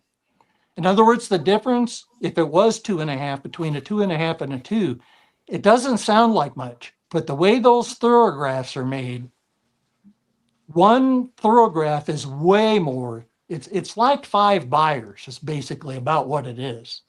So he dropped 7 buyers, but he improved not 2 thoroughgraphs in a way, but if you make each one of those a unit of 5, then you see how much he did improve. Mhm. So that's what I say. When I was first using thoroughgraphs, I didn't pay attention to the fractions. And that I learned, if you're just generally talking, that doesn't matter. But when you're getting into the nitty gritty, the difference between a half but even a quarter, I mean, it just makes a difference. So something to keep in mind. But this was one of the most interesting, and Aaron alluded to it, that this is really a fascinating comparison, because one of them, to see a contrast, you rarely see a contrast in the numbers like that in terms of the progression or regression. I mean, here buyers saying this horse really went backwards. And okay, so they're saying the 4 and the 2 were, in this case, accurate. Yep. So the thing here is that the thoroughgraph says he progressed a lot. Mm-hmm. Big time. Yeah. So in other words, that's what was so confusing. And that's why it was such a cool video or a cool discussion, because yes, like when you look at if you just look at the buyer, you say, well, he regressed. And then you look at the thorough, you're like, well, gosh, he's coming in the race exactly how you want him to. So now what you have to decide, you have to make a decision. Which one do I believe more in this case? And generally, I trust the thoroughgraphs more than the buyers. I'm glad for the buyers. I use the buyers a lot. Believe me, I remember racing before the buyers, and I'm glad to have the buyers. But thoroughgraph, they take so much more into account. How much ground you lost, how the wind was, what weight are you carrying? I mean, why are thoroughgraphs better than buyers, in my opinion? You'll never, ever, ever see a buyer higher by a horse that gets beat than the winner got. You'll never see that. Yeah. No. Thoroughgraph, you'll see the runner-up or the 3rd place horse or the 4th place horse. Anybody in the race has the capability of getting the best number in the race. Because, and see, we all know that the best horse doesn't win every race, or the best trip doesn't win every race. You can, or a bad trip can cost you. The thoroughgraph takes more factors into account, so it's a better number. It's a more solid number. So in this case, now here's another thing: knowing how buyer figures are made is a big factor for the buyer people. Is comparing the time of a race to races on the same card at the same distance. Aaron is very reluctant. He doesn't like comparing the same distance on different days. Right. And there's a reason for that. It makes sense. It's not apples to apples. And what's the distance of the Louisiana Derby? Mile of 3/16. How often was that race run that day? One time. Yep. So in other words, that puts the buyer people at kind of behind the 8 ball. They're having to do some projecting here, which they do, and I don't criticize it for it. If they can make, however they need to do to make a better number, I'm happy with it. I'm not upset when they retroactively change a number. I'm not upset that. I'm happy that they're trying to tell me we're off and now we're right. I'm happy for that. I want as good a number as I can get. And the thing is, when I see a race at a track at a distance, not only you know, how many mile and 3/16 races did they run at that whole meet? Mm-hmm.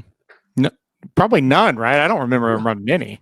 Yeah. See, so I mean, they're really on ground here that it makes it difficult for them. And I think the Thorograph people can handle a situation like that a little better Mm-hmm. than the Buyer people. So again, that's one reason why I kind of trust. And my own opinion is, do you really think off the maiden race at Tampa that he took that big of a step backwards to win a graded stakes race in Louisiana? I don't. I mean, it makes sense that he had to improve off the Tampa race.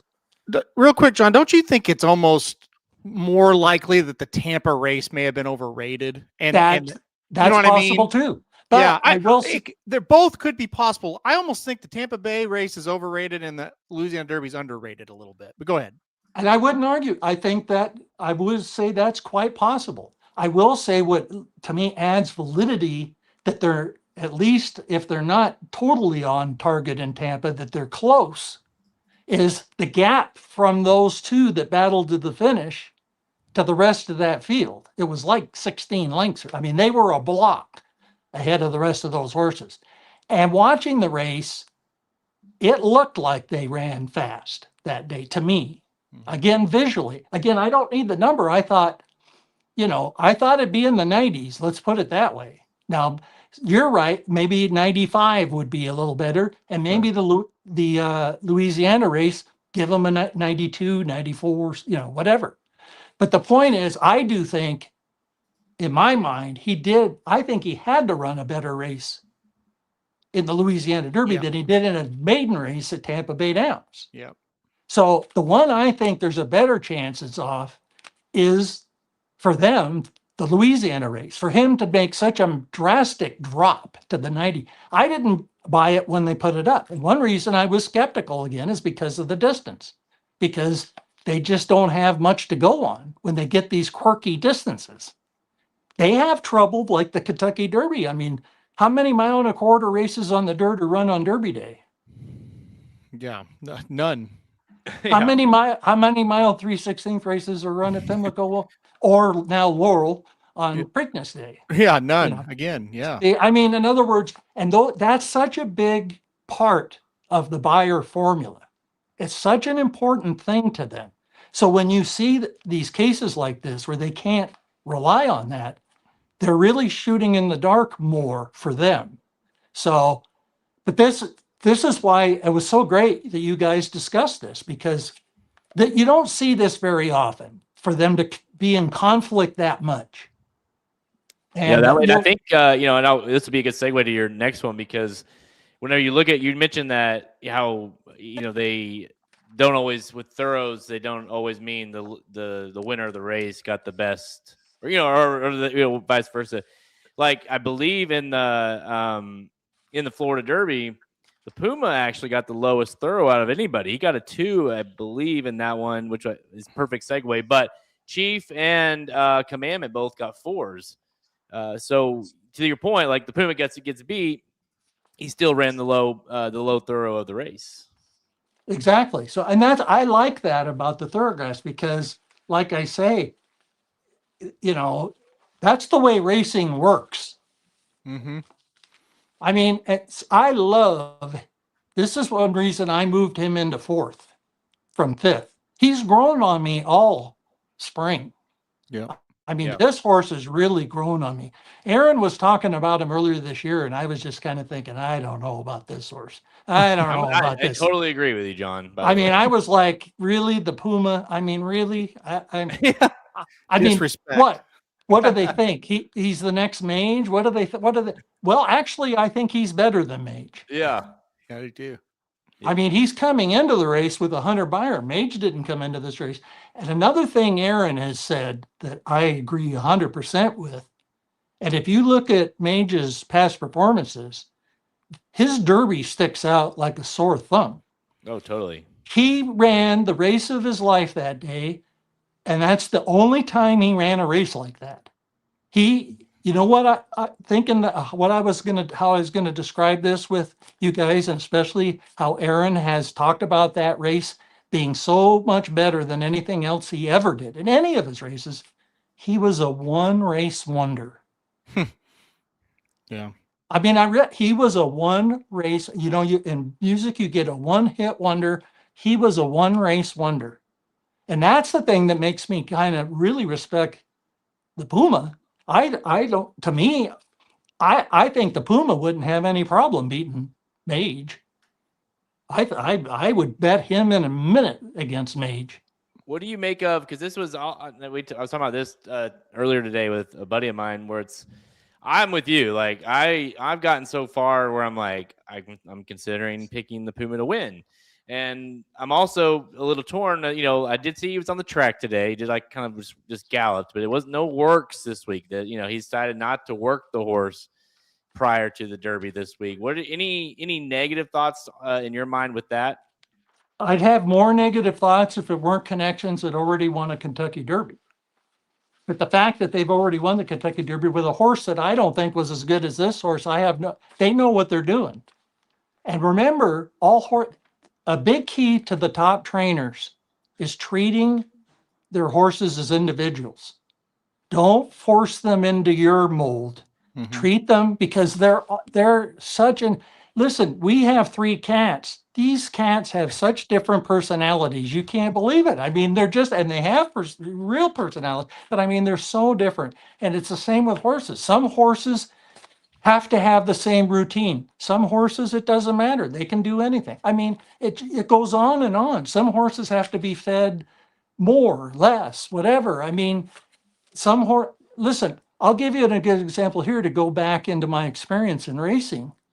John Henry won his first race in Louisiana. He became a stakes winner in Louisiana as a 2-year-old, but he ended up in the claiming ranks, and he ends up being owned by Sam Rubin and trained in the East by Lefty Nickerson, and they send him to Ron McAnally in California. And here's this ex-claiming horse that suddenly was running better on the turf in the East. And they said, well, you got those big turf races in California, Southern California. Let's send him out there. So they sent him to Ron McAnally. Well, I had to cover that horse every day for like 4 years, every day at the McAnally barn.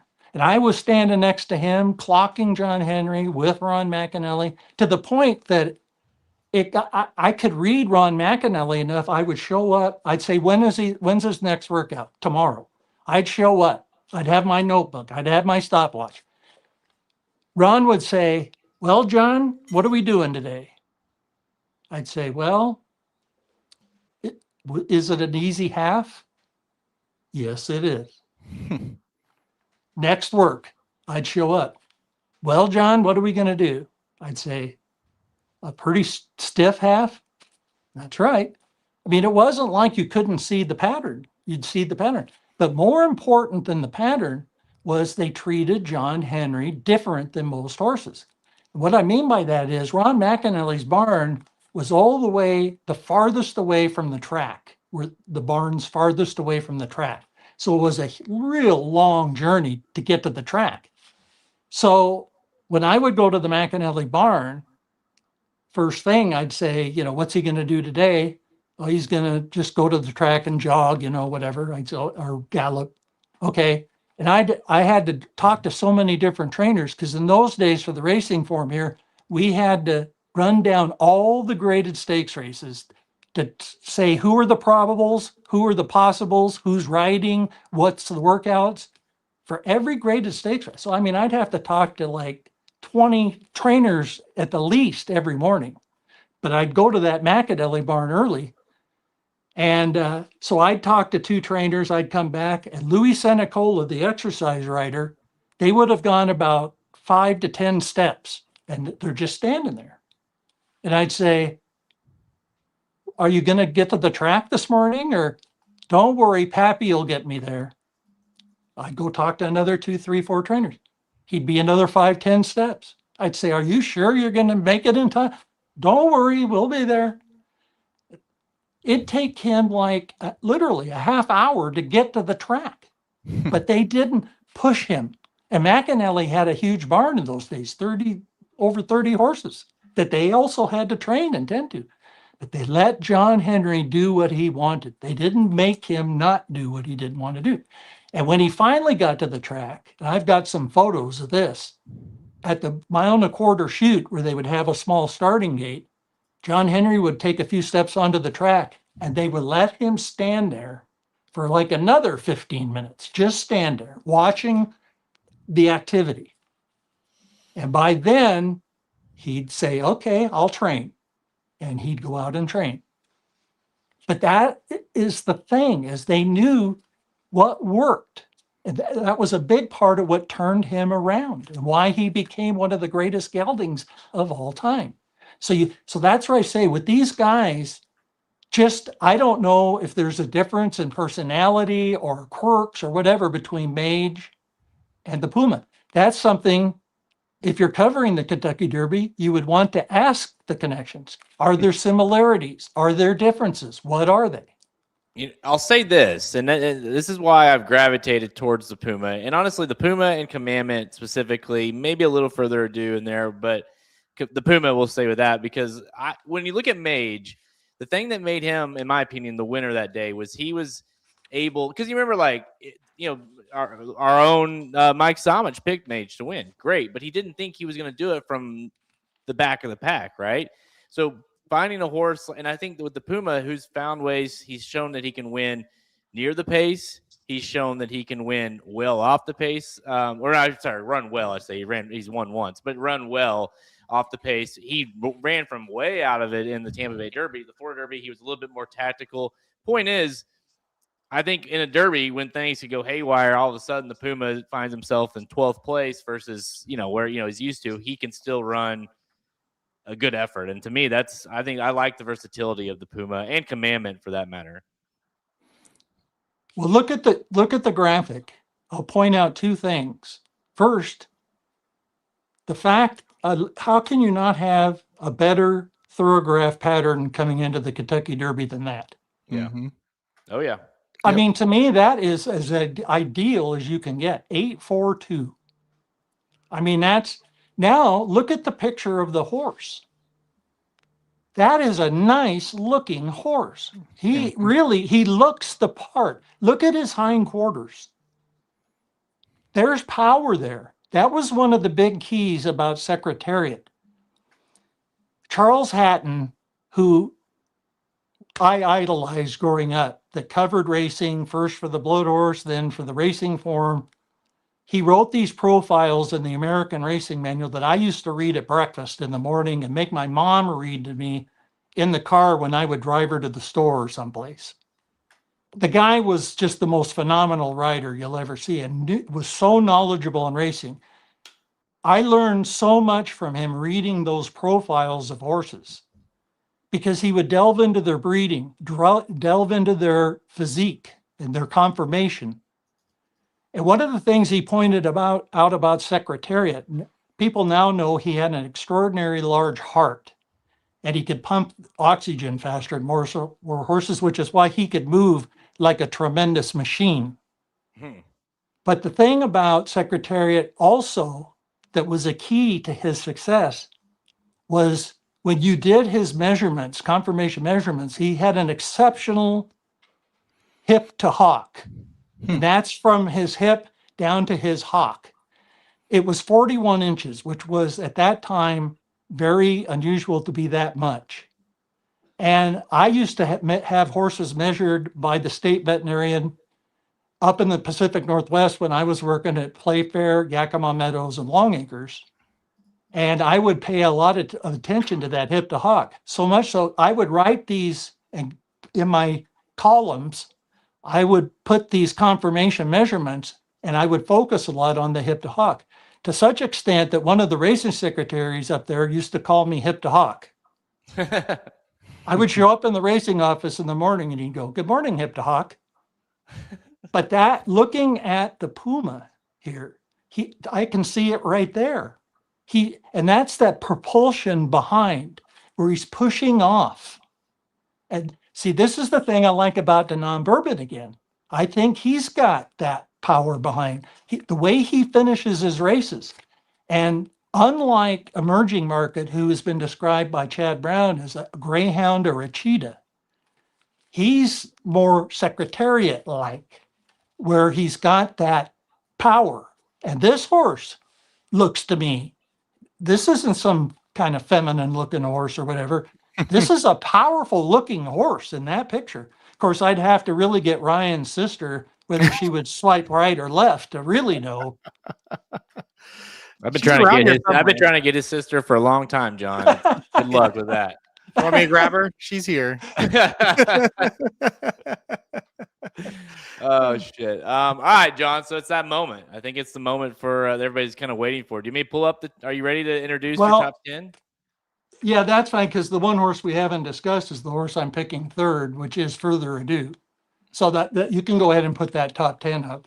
And Further Ado, I won't be surprised, as I've said, if he's the betting favorite when all is said and done. When they break from that gate, the 20 stall gate, I wish we could bet on the betting, because I would bet on him being the favorite. I wouldn't have any problem. I would rather make that bet than almost anything in the race. Yep. I guess that's those exchange markets they have now, so which I don't have one, but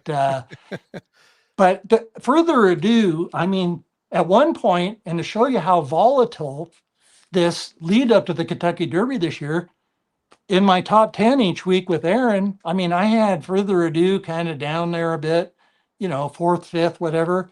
And then that off of that Bluegrass, I mean, I moved him to number, that just blew me away. Mm-hmm. And this is the thing about racing. You got to keep an open mind. And so the more I looked at it, I thought, well, who did he beat that day, really? Mm-hmm. So that's one thing. But I mean, he beat them like you should. But still, I wasn't like thrilled. Plus, the Bluegrass has been cold as ice as far as producing Kentucky Derby winners. So that kind of cropped into my mind. And I thought, once I saw the 106 buyer, I thought, gee whiz, that's really got bounce or regression written all over that. I mean, it just does. If you follow speed figure patterns, I mean, that's just not what you're looking for. And I heard Jonathan Hardoon of the Ragazine Sheets, which I don't get to see the Ragazine Sheets, but I respect him. I hear him on Southern California radio all the time. He's a tremendous handicapper, and I pay a lot of attention to what he says. And on the Ragazine, he's a candidate big time, not just a candidate, but a big time candidate to bounce or regress. So, I mean, he's got that written all over him. But then his workout a week ago, he looked terrific. And remember, we were thinking, gee, he also might be just a horse that loves Keeneland. I mean, he's won 2 races, his only 2 races at Keeneland, by a combined 31 lengths, which happens to be the margin, the famous margin for Secretariat in the Belmont Stakes. So he did that in 2 races combined. But he did win, a graded stakes at Churchill Downs, the Kentucky Jockey Club. So it's not like he can't win at Churchill, but again, that race was not as good as his Keeneland races. So I'd like him better at Keeneland, but the thing about this Derby is, guys, you can go up and down that line, and I'd say, would I be surprised if he wins? No, I just right down the line.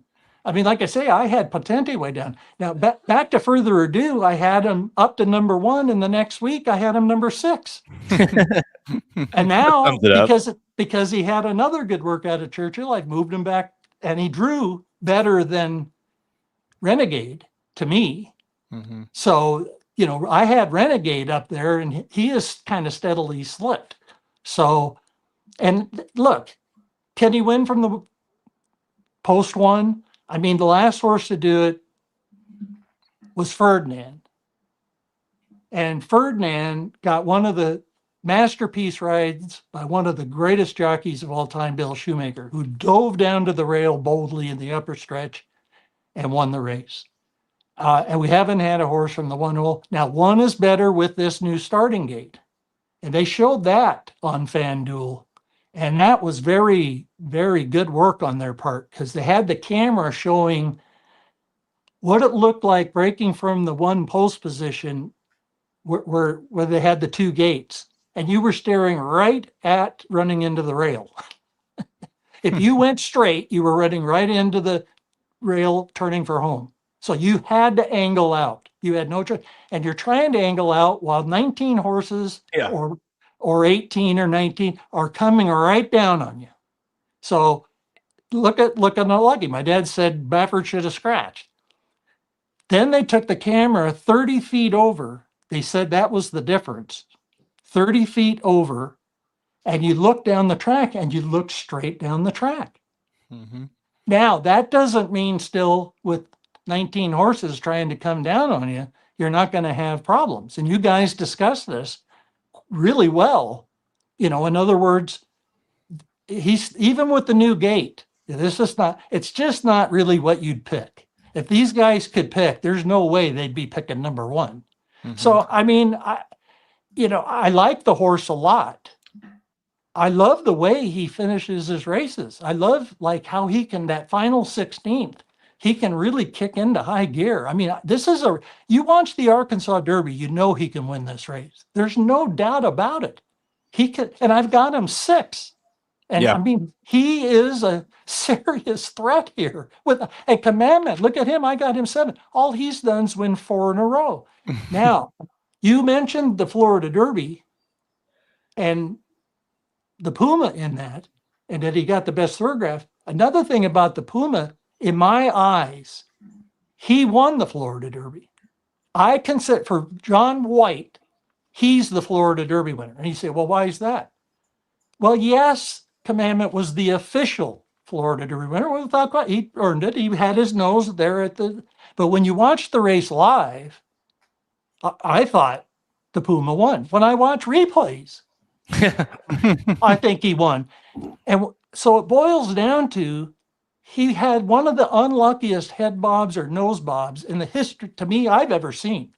He won the Florida Derby right before the finish, and he was in front of the Florida Derby right after the finish.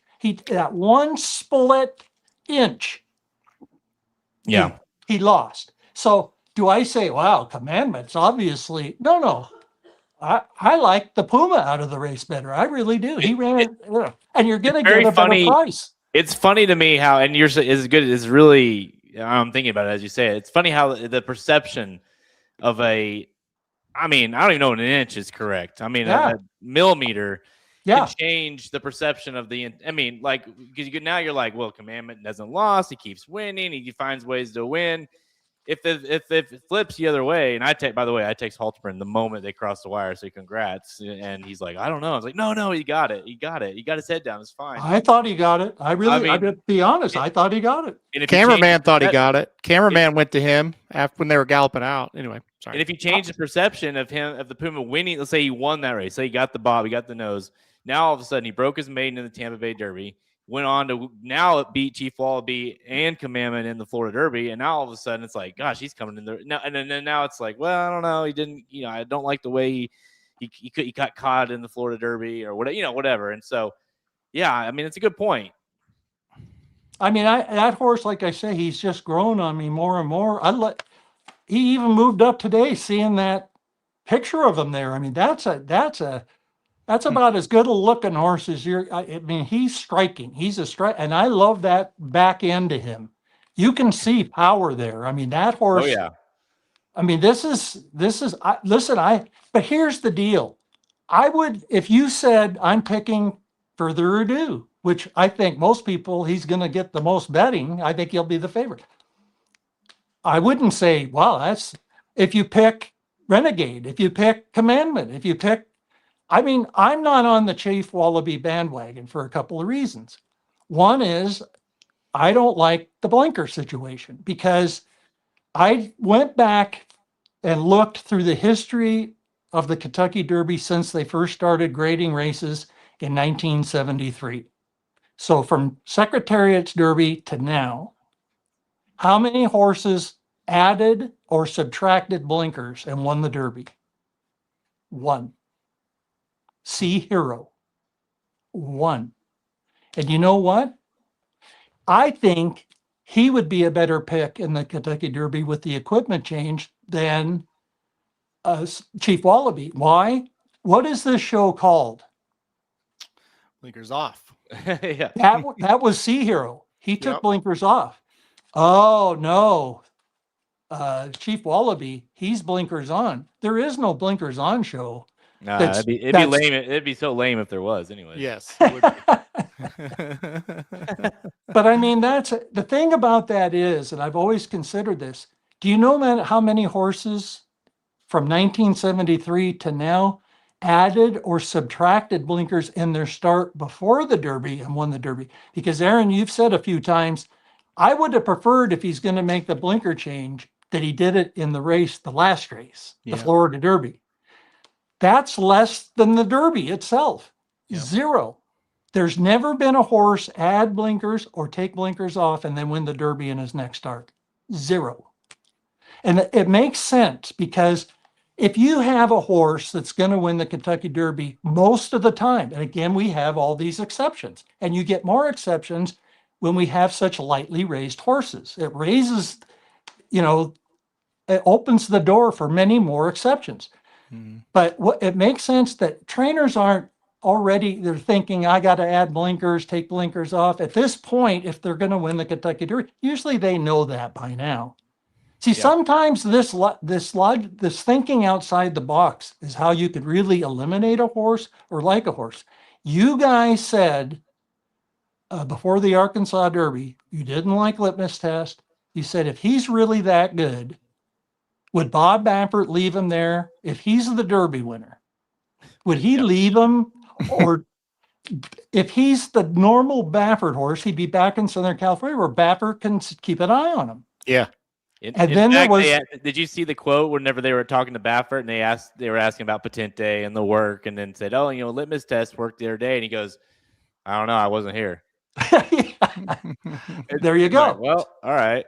So you have that, and then, I mean, there was the jockey situation in the Arkansas Derby. You guys said, if this is the Derby winner, they're not riding the Oaklawn guy. They're just not.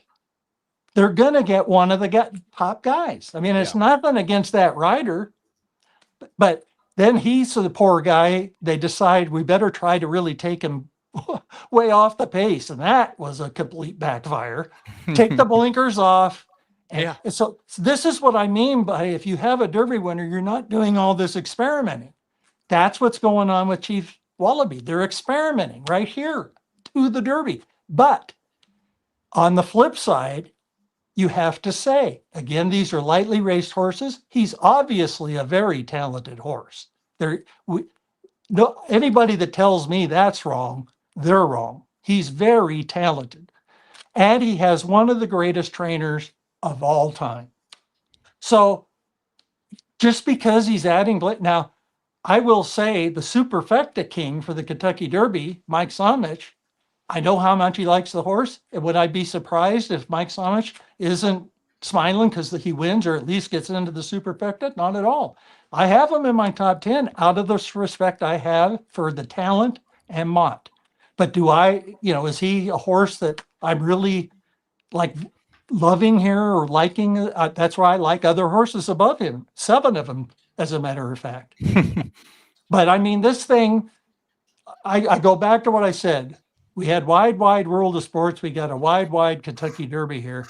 And it's really, I looked forward to doing this blinkers off with you guys this time more than anyone. I don't know how many years we've been doing it. I think it's at least a decade. Yeah, it feels like it.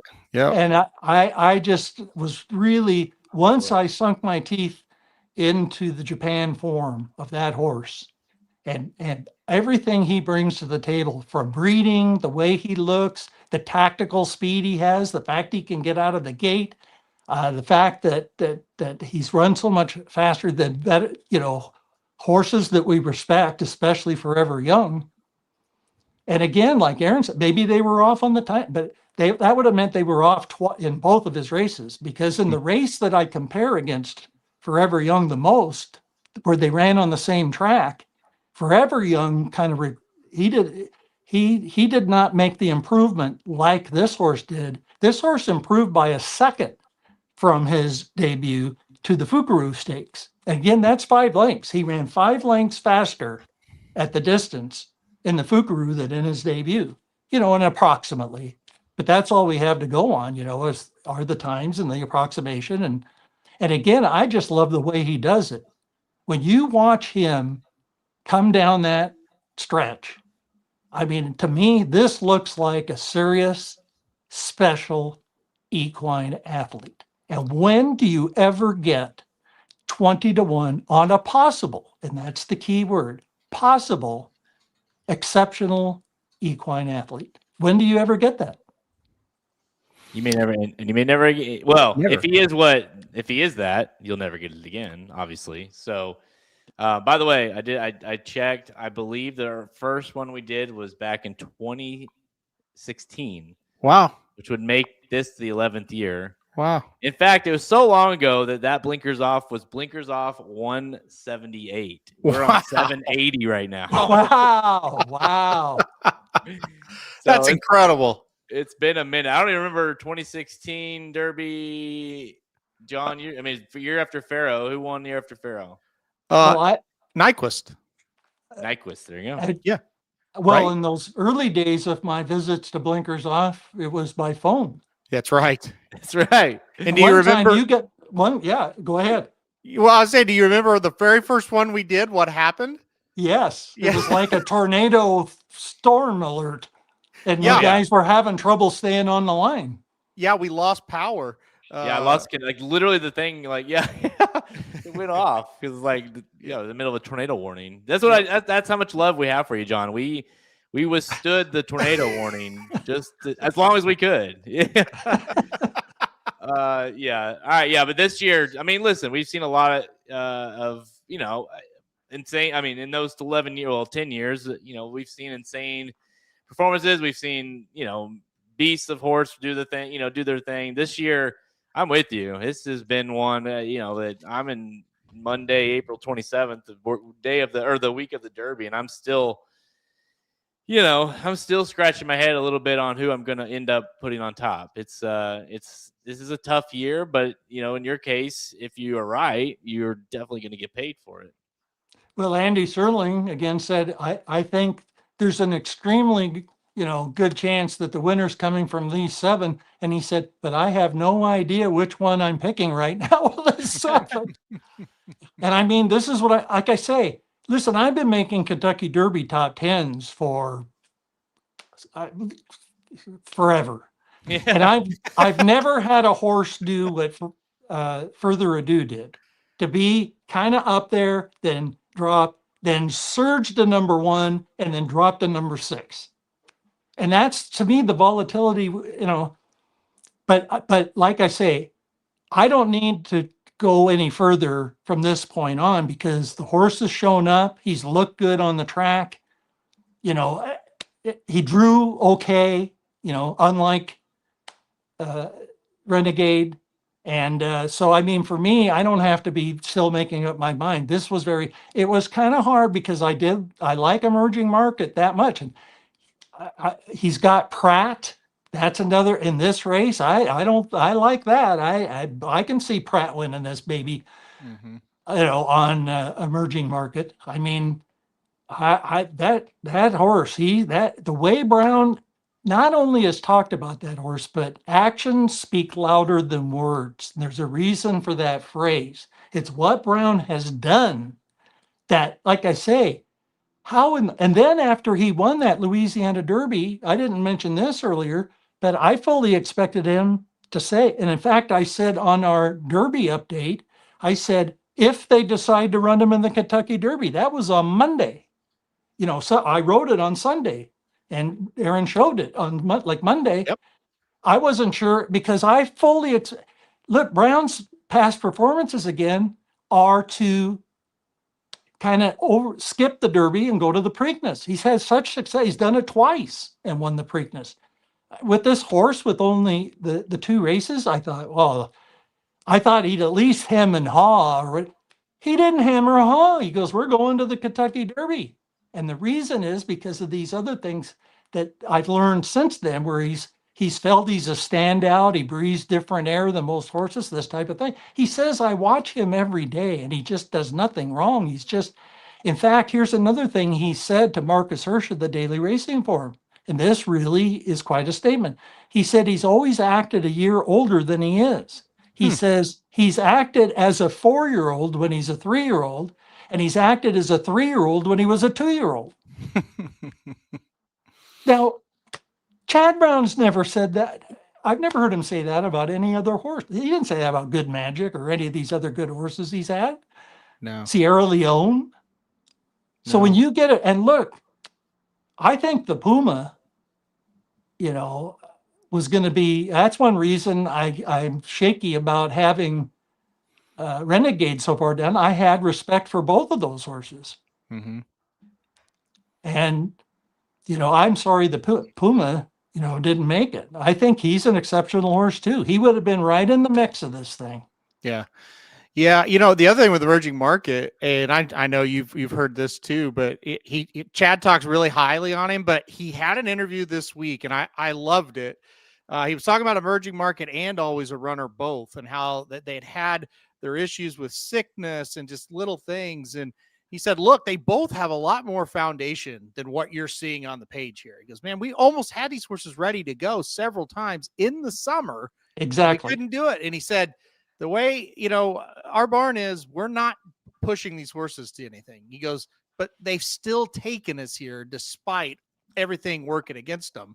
So I don't know. I thought that was a really good interview he had on the week of the race here leading up to it with both these runners. That, hey, yeah, they're lightly raced, slightly, on the page here, but they've been with us for a long time and working for a long time. Well, the one thing about the filly, he said she got pneumonia much worse. It wasn't a little thing. She almost died. And he couldn't believe that she won the race in New York, that he vanned her up there. And he said, off 3 workouts, he said she didn't have any kind of foundation. He used the number. He feels she was about 70% in that race. And that's what I've picked her. I think there's a chance he could win the Derby and the Oaks with a filly making her 3rd lifetime start and a colt making his 3rd. And what a story, what an achievement. You talk about trainers, he wins the Triple Crown. That is the Holy Grail. And other things, you accomplish in this game, like Steve Asmussen to have the most wins or whatever.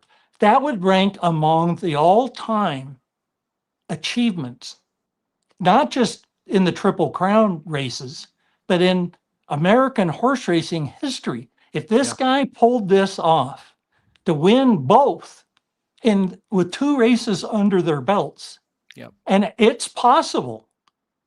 The Oaks is as wide open as the Derby, really, to me. That thing's another mess. It is. And I'm picking Brown's filly. I like her. Mainly because I believe him when he says, I can't believe she won that race. She's going to move way forward off of that. And I believe him. And I think if she moves way forward off of that, I think these other fillies could be in trouble. Yeah. I agree with that. Yeah. 100%. Dude, with emerging market, how much flashbacks do you have? I know because, I was huge on Taba that year. Halterman loved him. I just...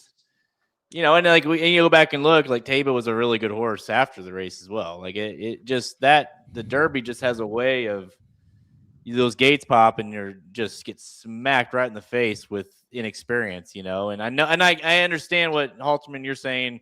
He's not as lightly raced or lightly seasoned as it looks, but in reality, he's raced 2 races, and you get into a race like this, and man, it can hit you, and we've seen it before with good horses. So that's my concern with him. Well, Aaron brought this up before. Aaron, bring it up again as far as the owner and the situation. Remember, Baffert was suspended from Churchill at that time. Yeah.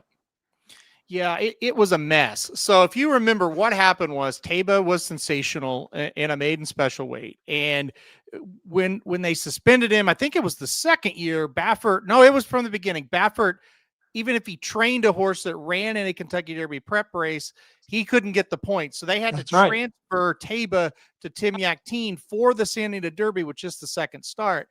Baffert from the very start did not want to really do that. And I just feel like the owner kind of had enough influence to run him there and then ultimately run him in the Derby. But Bob Baffert was never planning on running Taba in the Derby.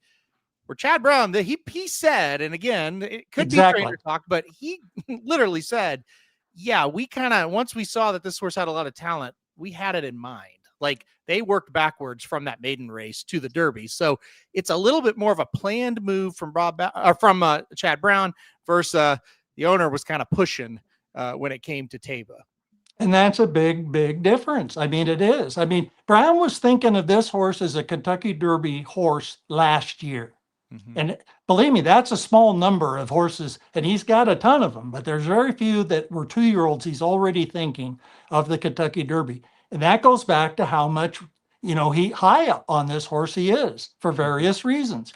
But that Taba thing was completely different because like Aaron says, I mean, it was not, when he was a 2-year-old, they were thinking, oh, we're going to, they bought him, for a lot. And he was a rush job to the Kentucky Derby. And on top of that, Jared, he's another one of those, once he got out of the gate, that was messy for him too. You guys were watching him like a hawk. And I'm telling you, I was watching him, I was on him, and you're just feeling sick to your stomach because it's like he's like a horse on a plane experiencing severe turbulence.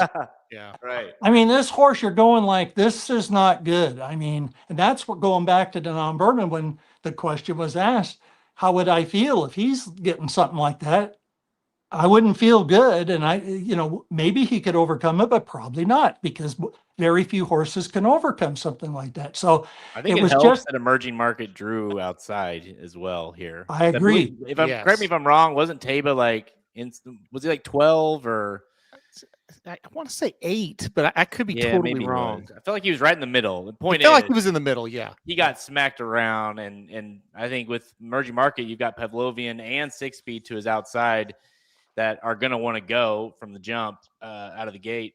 So I do think he's gonna be able, and then not to mention outside of that, you got Further Ado, then Golden Tempo and Full Effort will go straight to the back.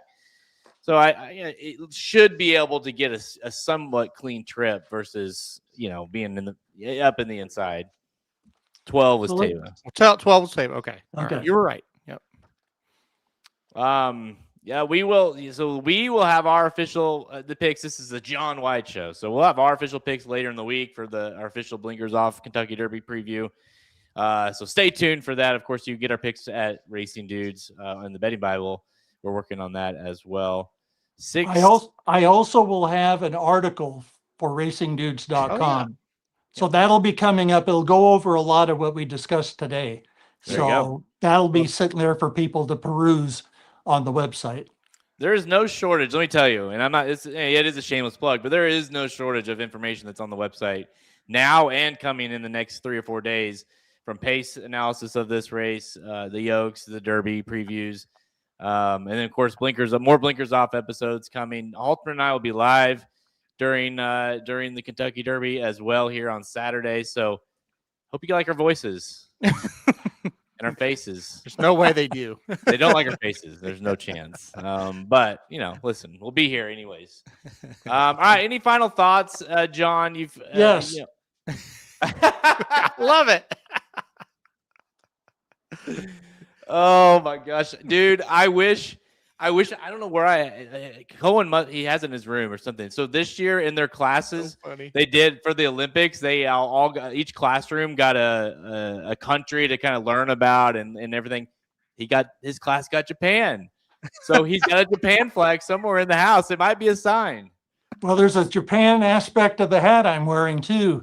Probably the greatest baseball player of all time is from Japan. Otani, and last year's World Series MVP, also a pitcher. So my only World Series game I was ever at, I got to see him pitch. So you'll enjoy this, John. Last night we were watching The Sandlot for like the millionth time, the movie Sandlot. But of course, the whole theory or the whole basis around the Babe Ruth. And, the boys were asking me kind of like who he was and what, and we always have that conversation. It's like, he was the greatest of all time, greatest baseball player of all time. And Cohen said, wait, I thought that was Ohtani. And I was like, well, it's debatable at this point. All right. So, but point is, I figured you'd be proud of that because, he doesn't know the Babe, but he knows Shohei. So there you go. Well, the thing is that while Babe Ruth, a lot of people don't remember, he was a really top pitcher before he really just switched over to hitting. And then, of course, became, the Bambino and all he accomplished, which he really put baseball on the map nationally. But Ohtani is going for the Cy Young Award this year. I mean, and the year he couldn't pitch, he says, okay, I'll try to steal 50 bases and hit 50 home runs.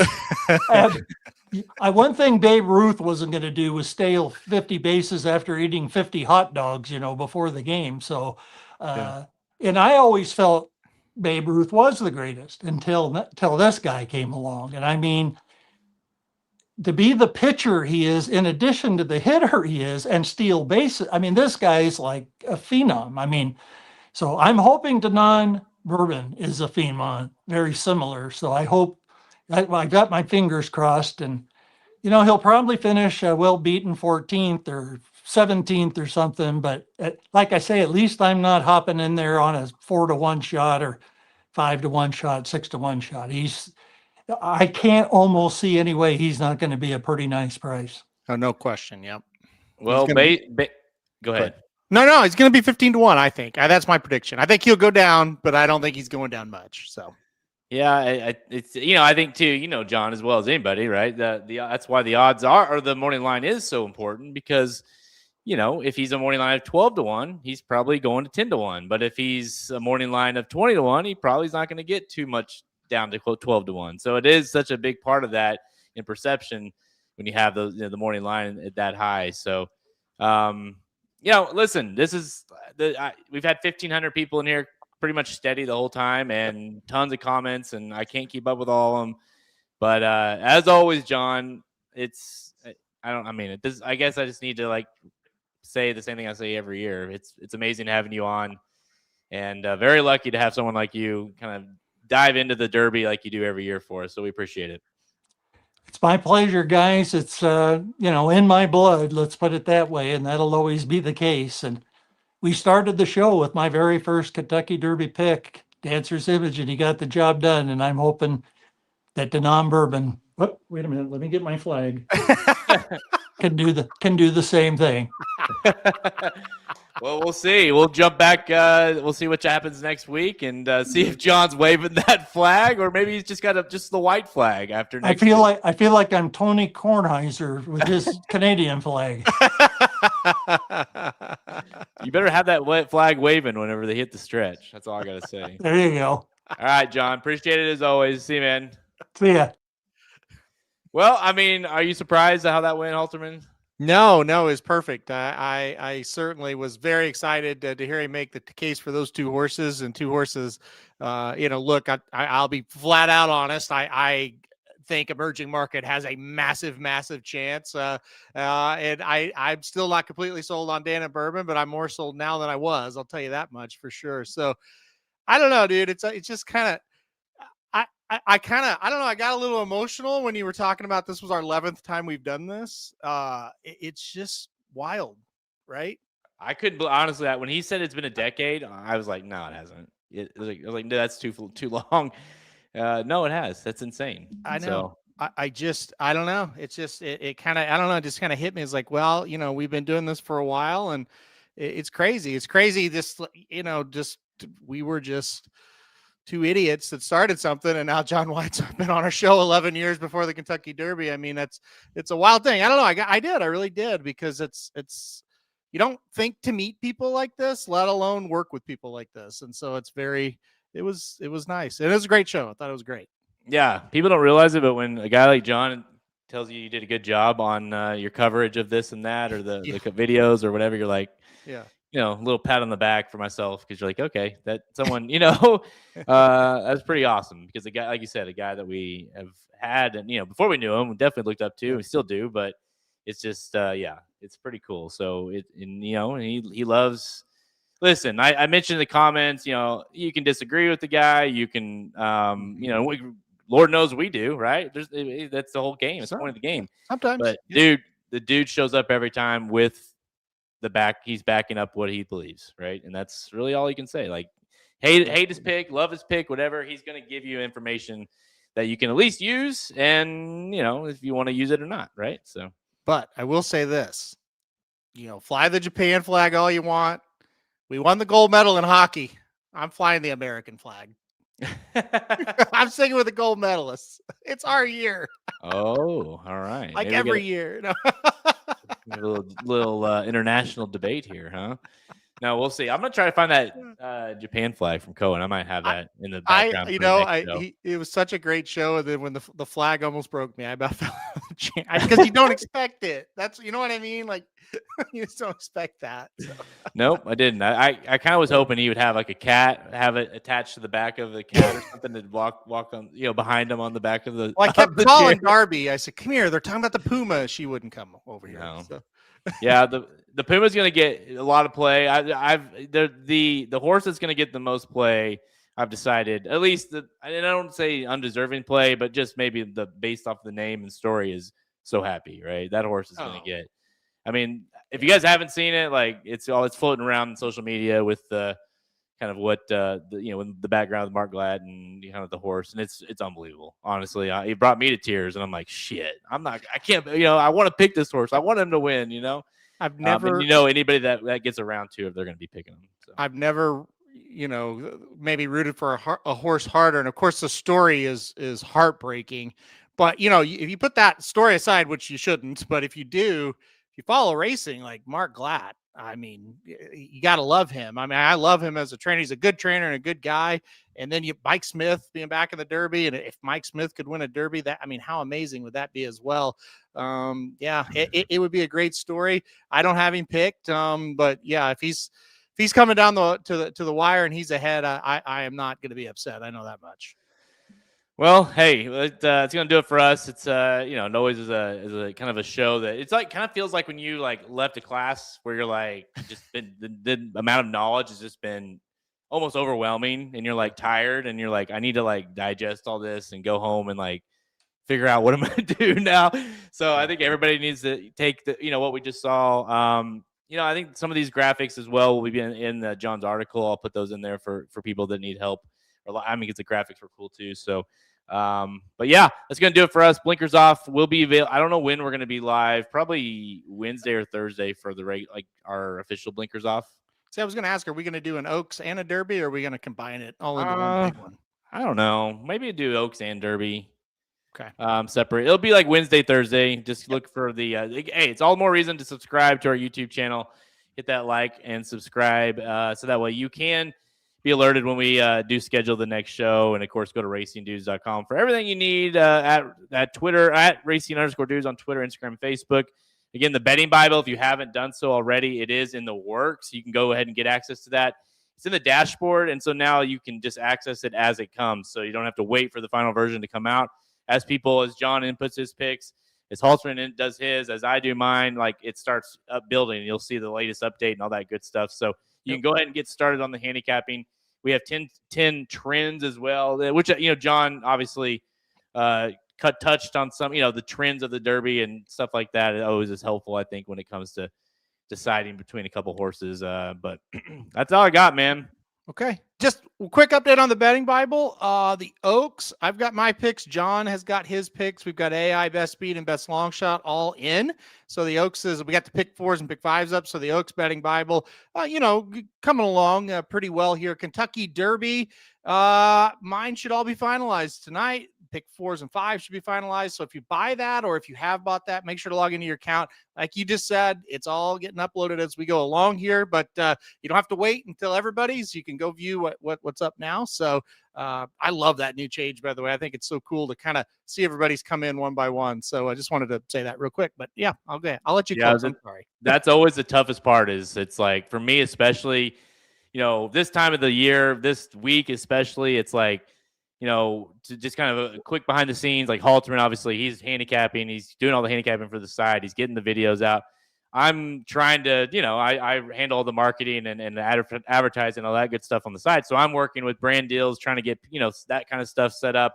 And then before you know it, it runs into Wednesday and you're like, damn, I need to like get my picks out, and usually I was always the bottleneck for the betting Bible. Now it's like, hey, Jared's picks will be there. Don't worry. I mean, I'll have them before the race. Don't worry. But you don't have to wait for the version to be out before you can access it. So, and another big thing, not to just go on, but another big thing, because I am proud of this, so I do want to go on for a second.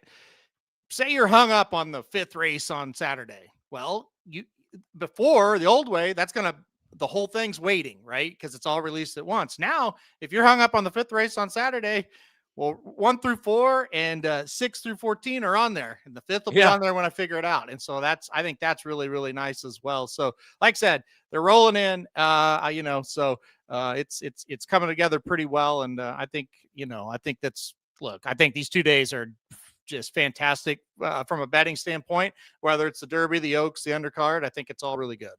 Halterman told me the other day that he thought it may be one of the 2 best days he can ever remember as far as just the kind of racing. Yeah, like for Oaks Day, Derby Day, when you add in the entire 2 cards, I think it is one of the best, if not the best we've ever had. I don't know if it is the highest end of horses we've ever had, meaning I don't think it's like the most superstars we've seen on these 2 days, but just for betting and competitive fields and everything like that. And every race has a little bit something intriguing. I think it's amazing. Like first race on Saturday, you got Power Shift, who ran 3/4 of lengths behind a horse that Jon White has second in the Kentucky Derby. And a lot of people are picking the Kentucky Derby. And in the second race, you got Taptastic, who ran 3rd in his second lifetime start in the Arkansas Derby. And this is all before noon Eastern time. These horses will be running. So it's exciting. Yep. All right, guys, that's going to do it for us. Again, more content headed your way for the Kentucky Derby and the Kentucky Oaks over at racingdudes.com. Until next time, I'm Jared Welch. He's Aaron Halterman. See you later this week.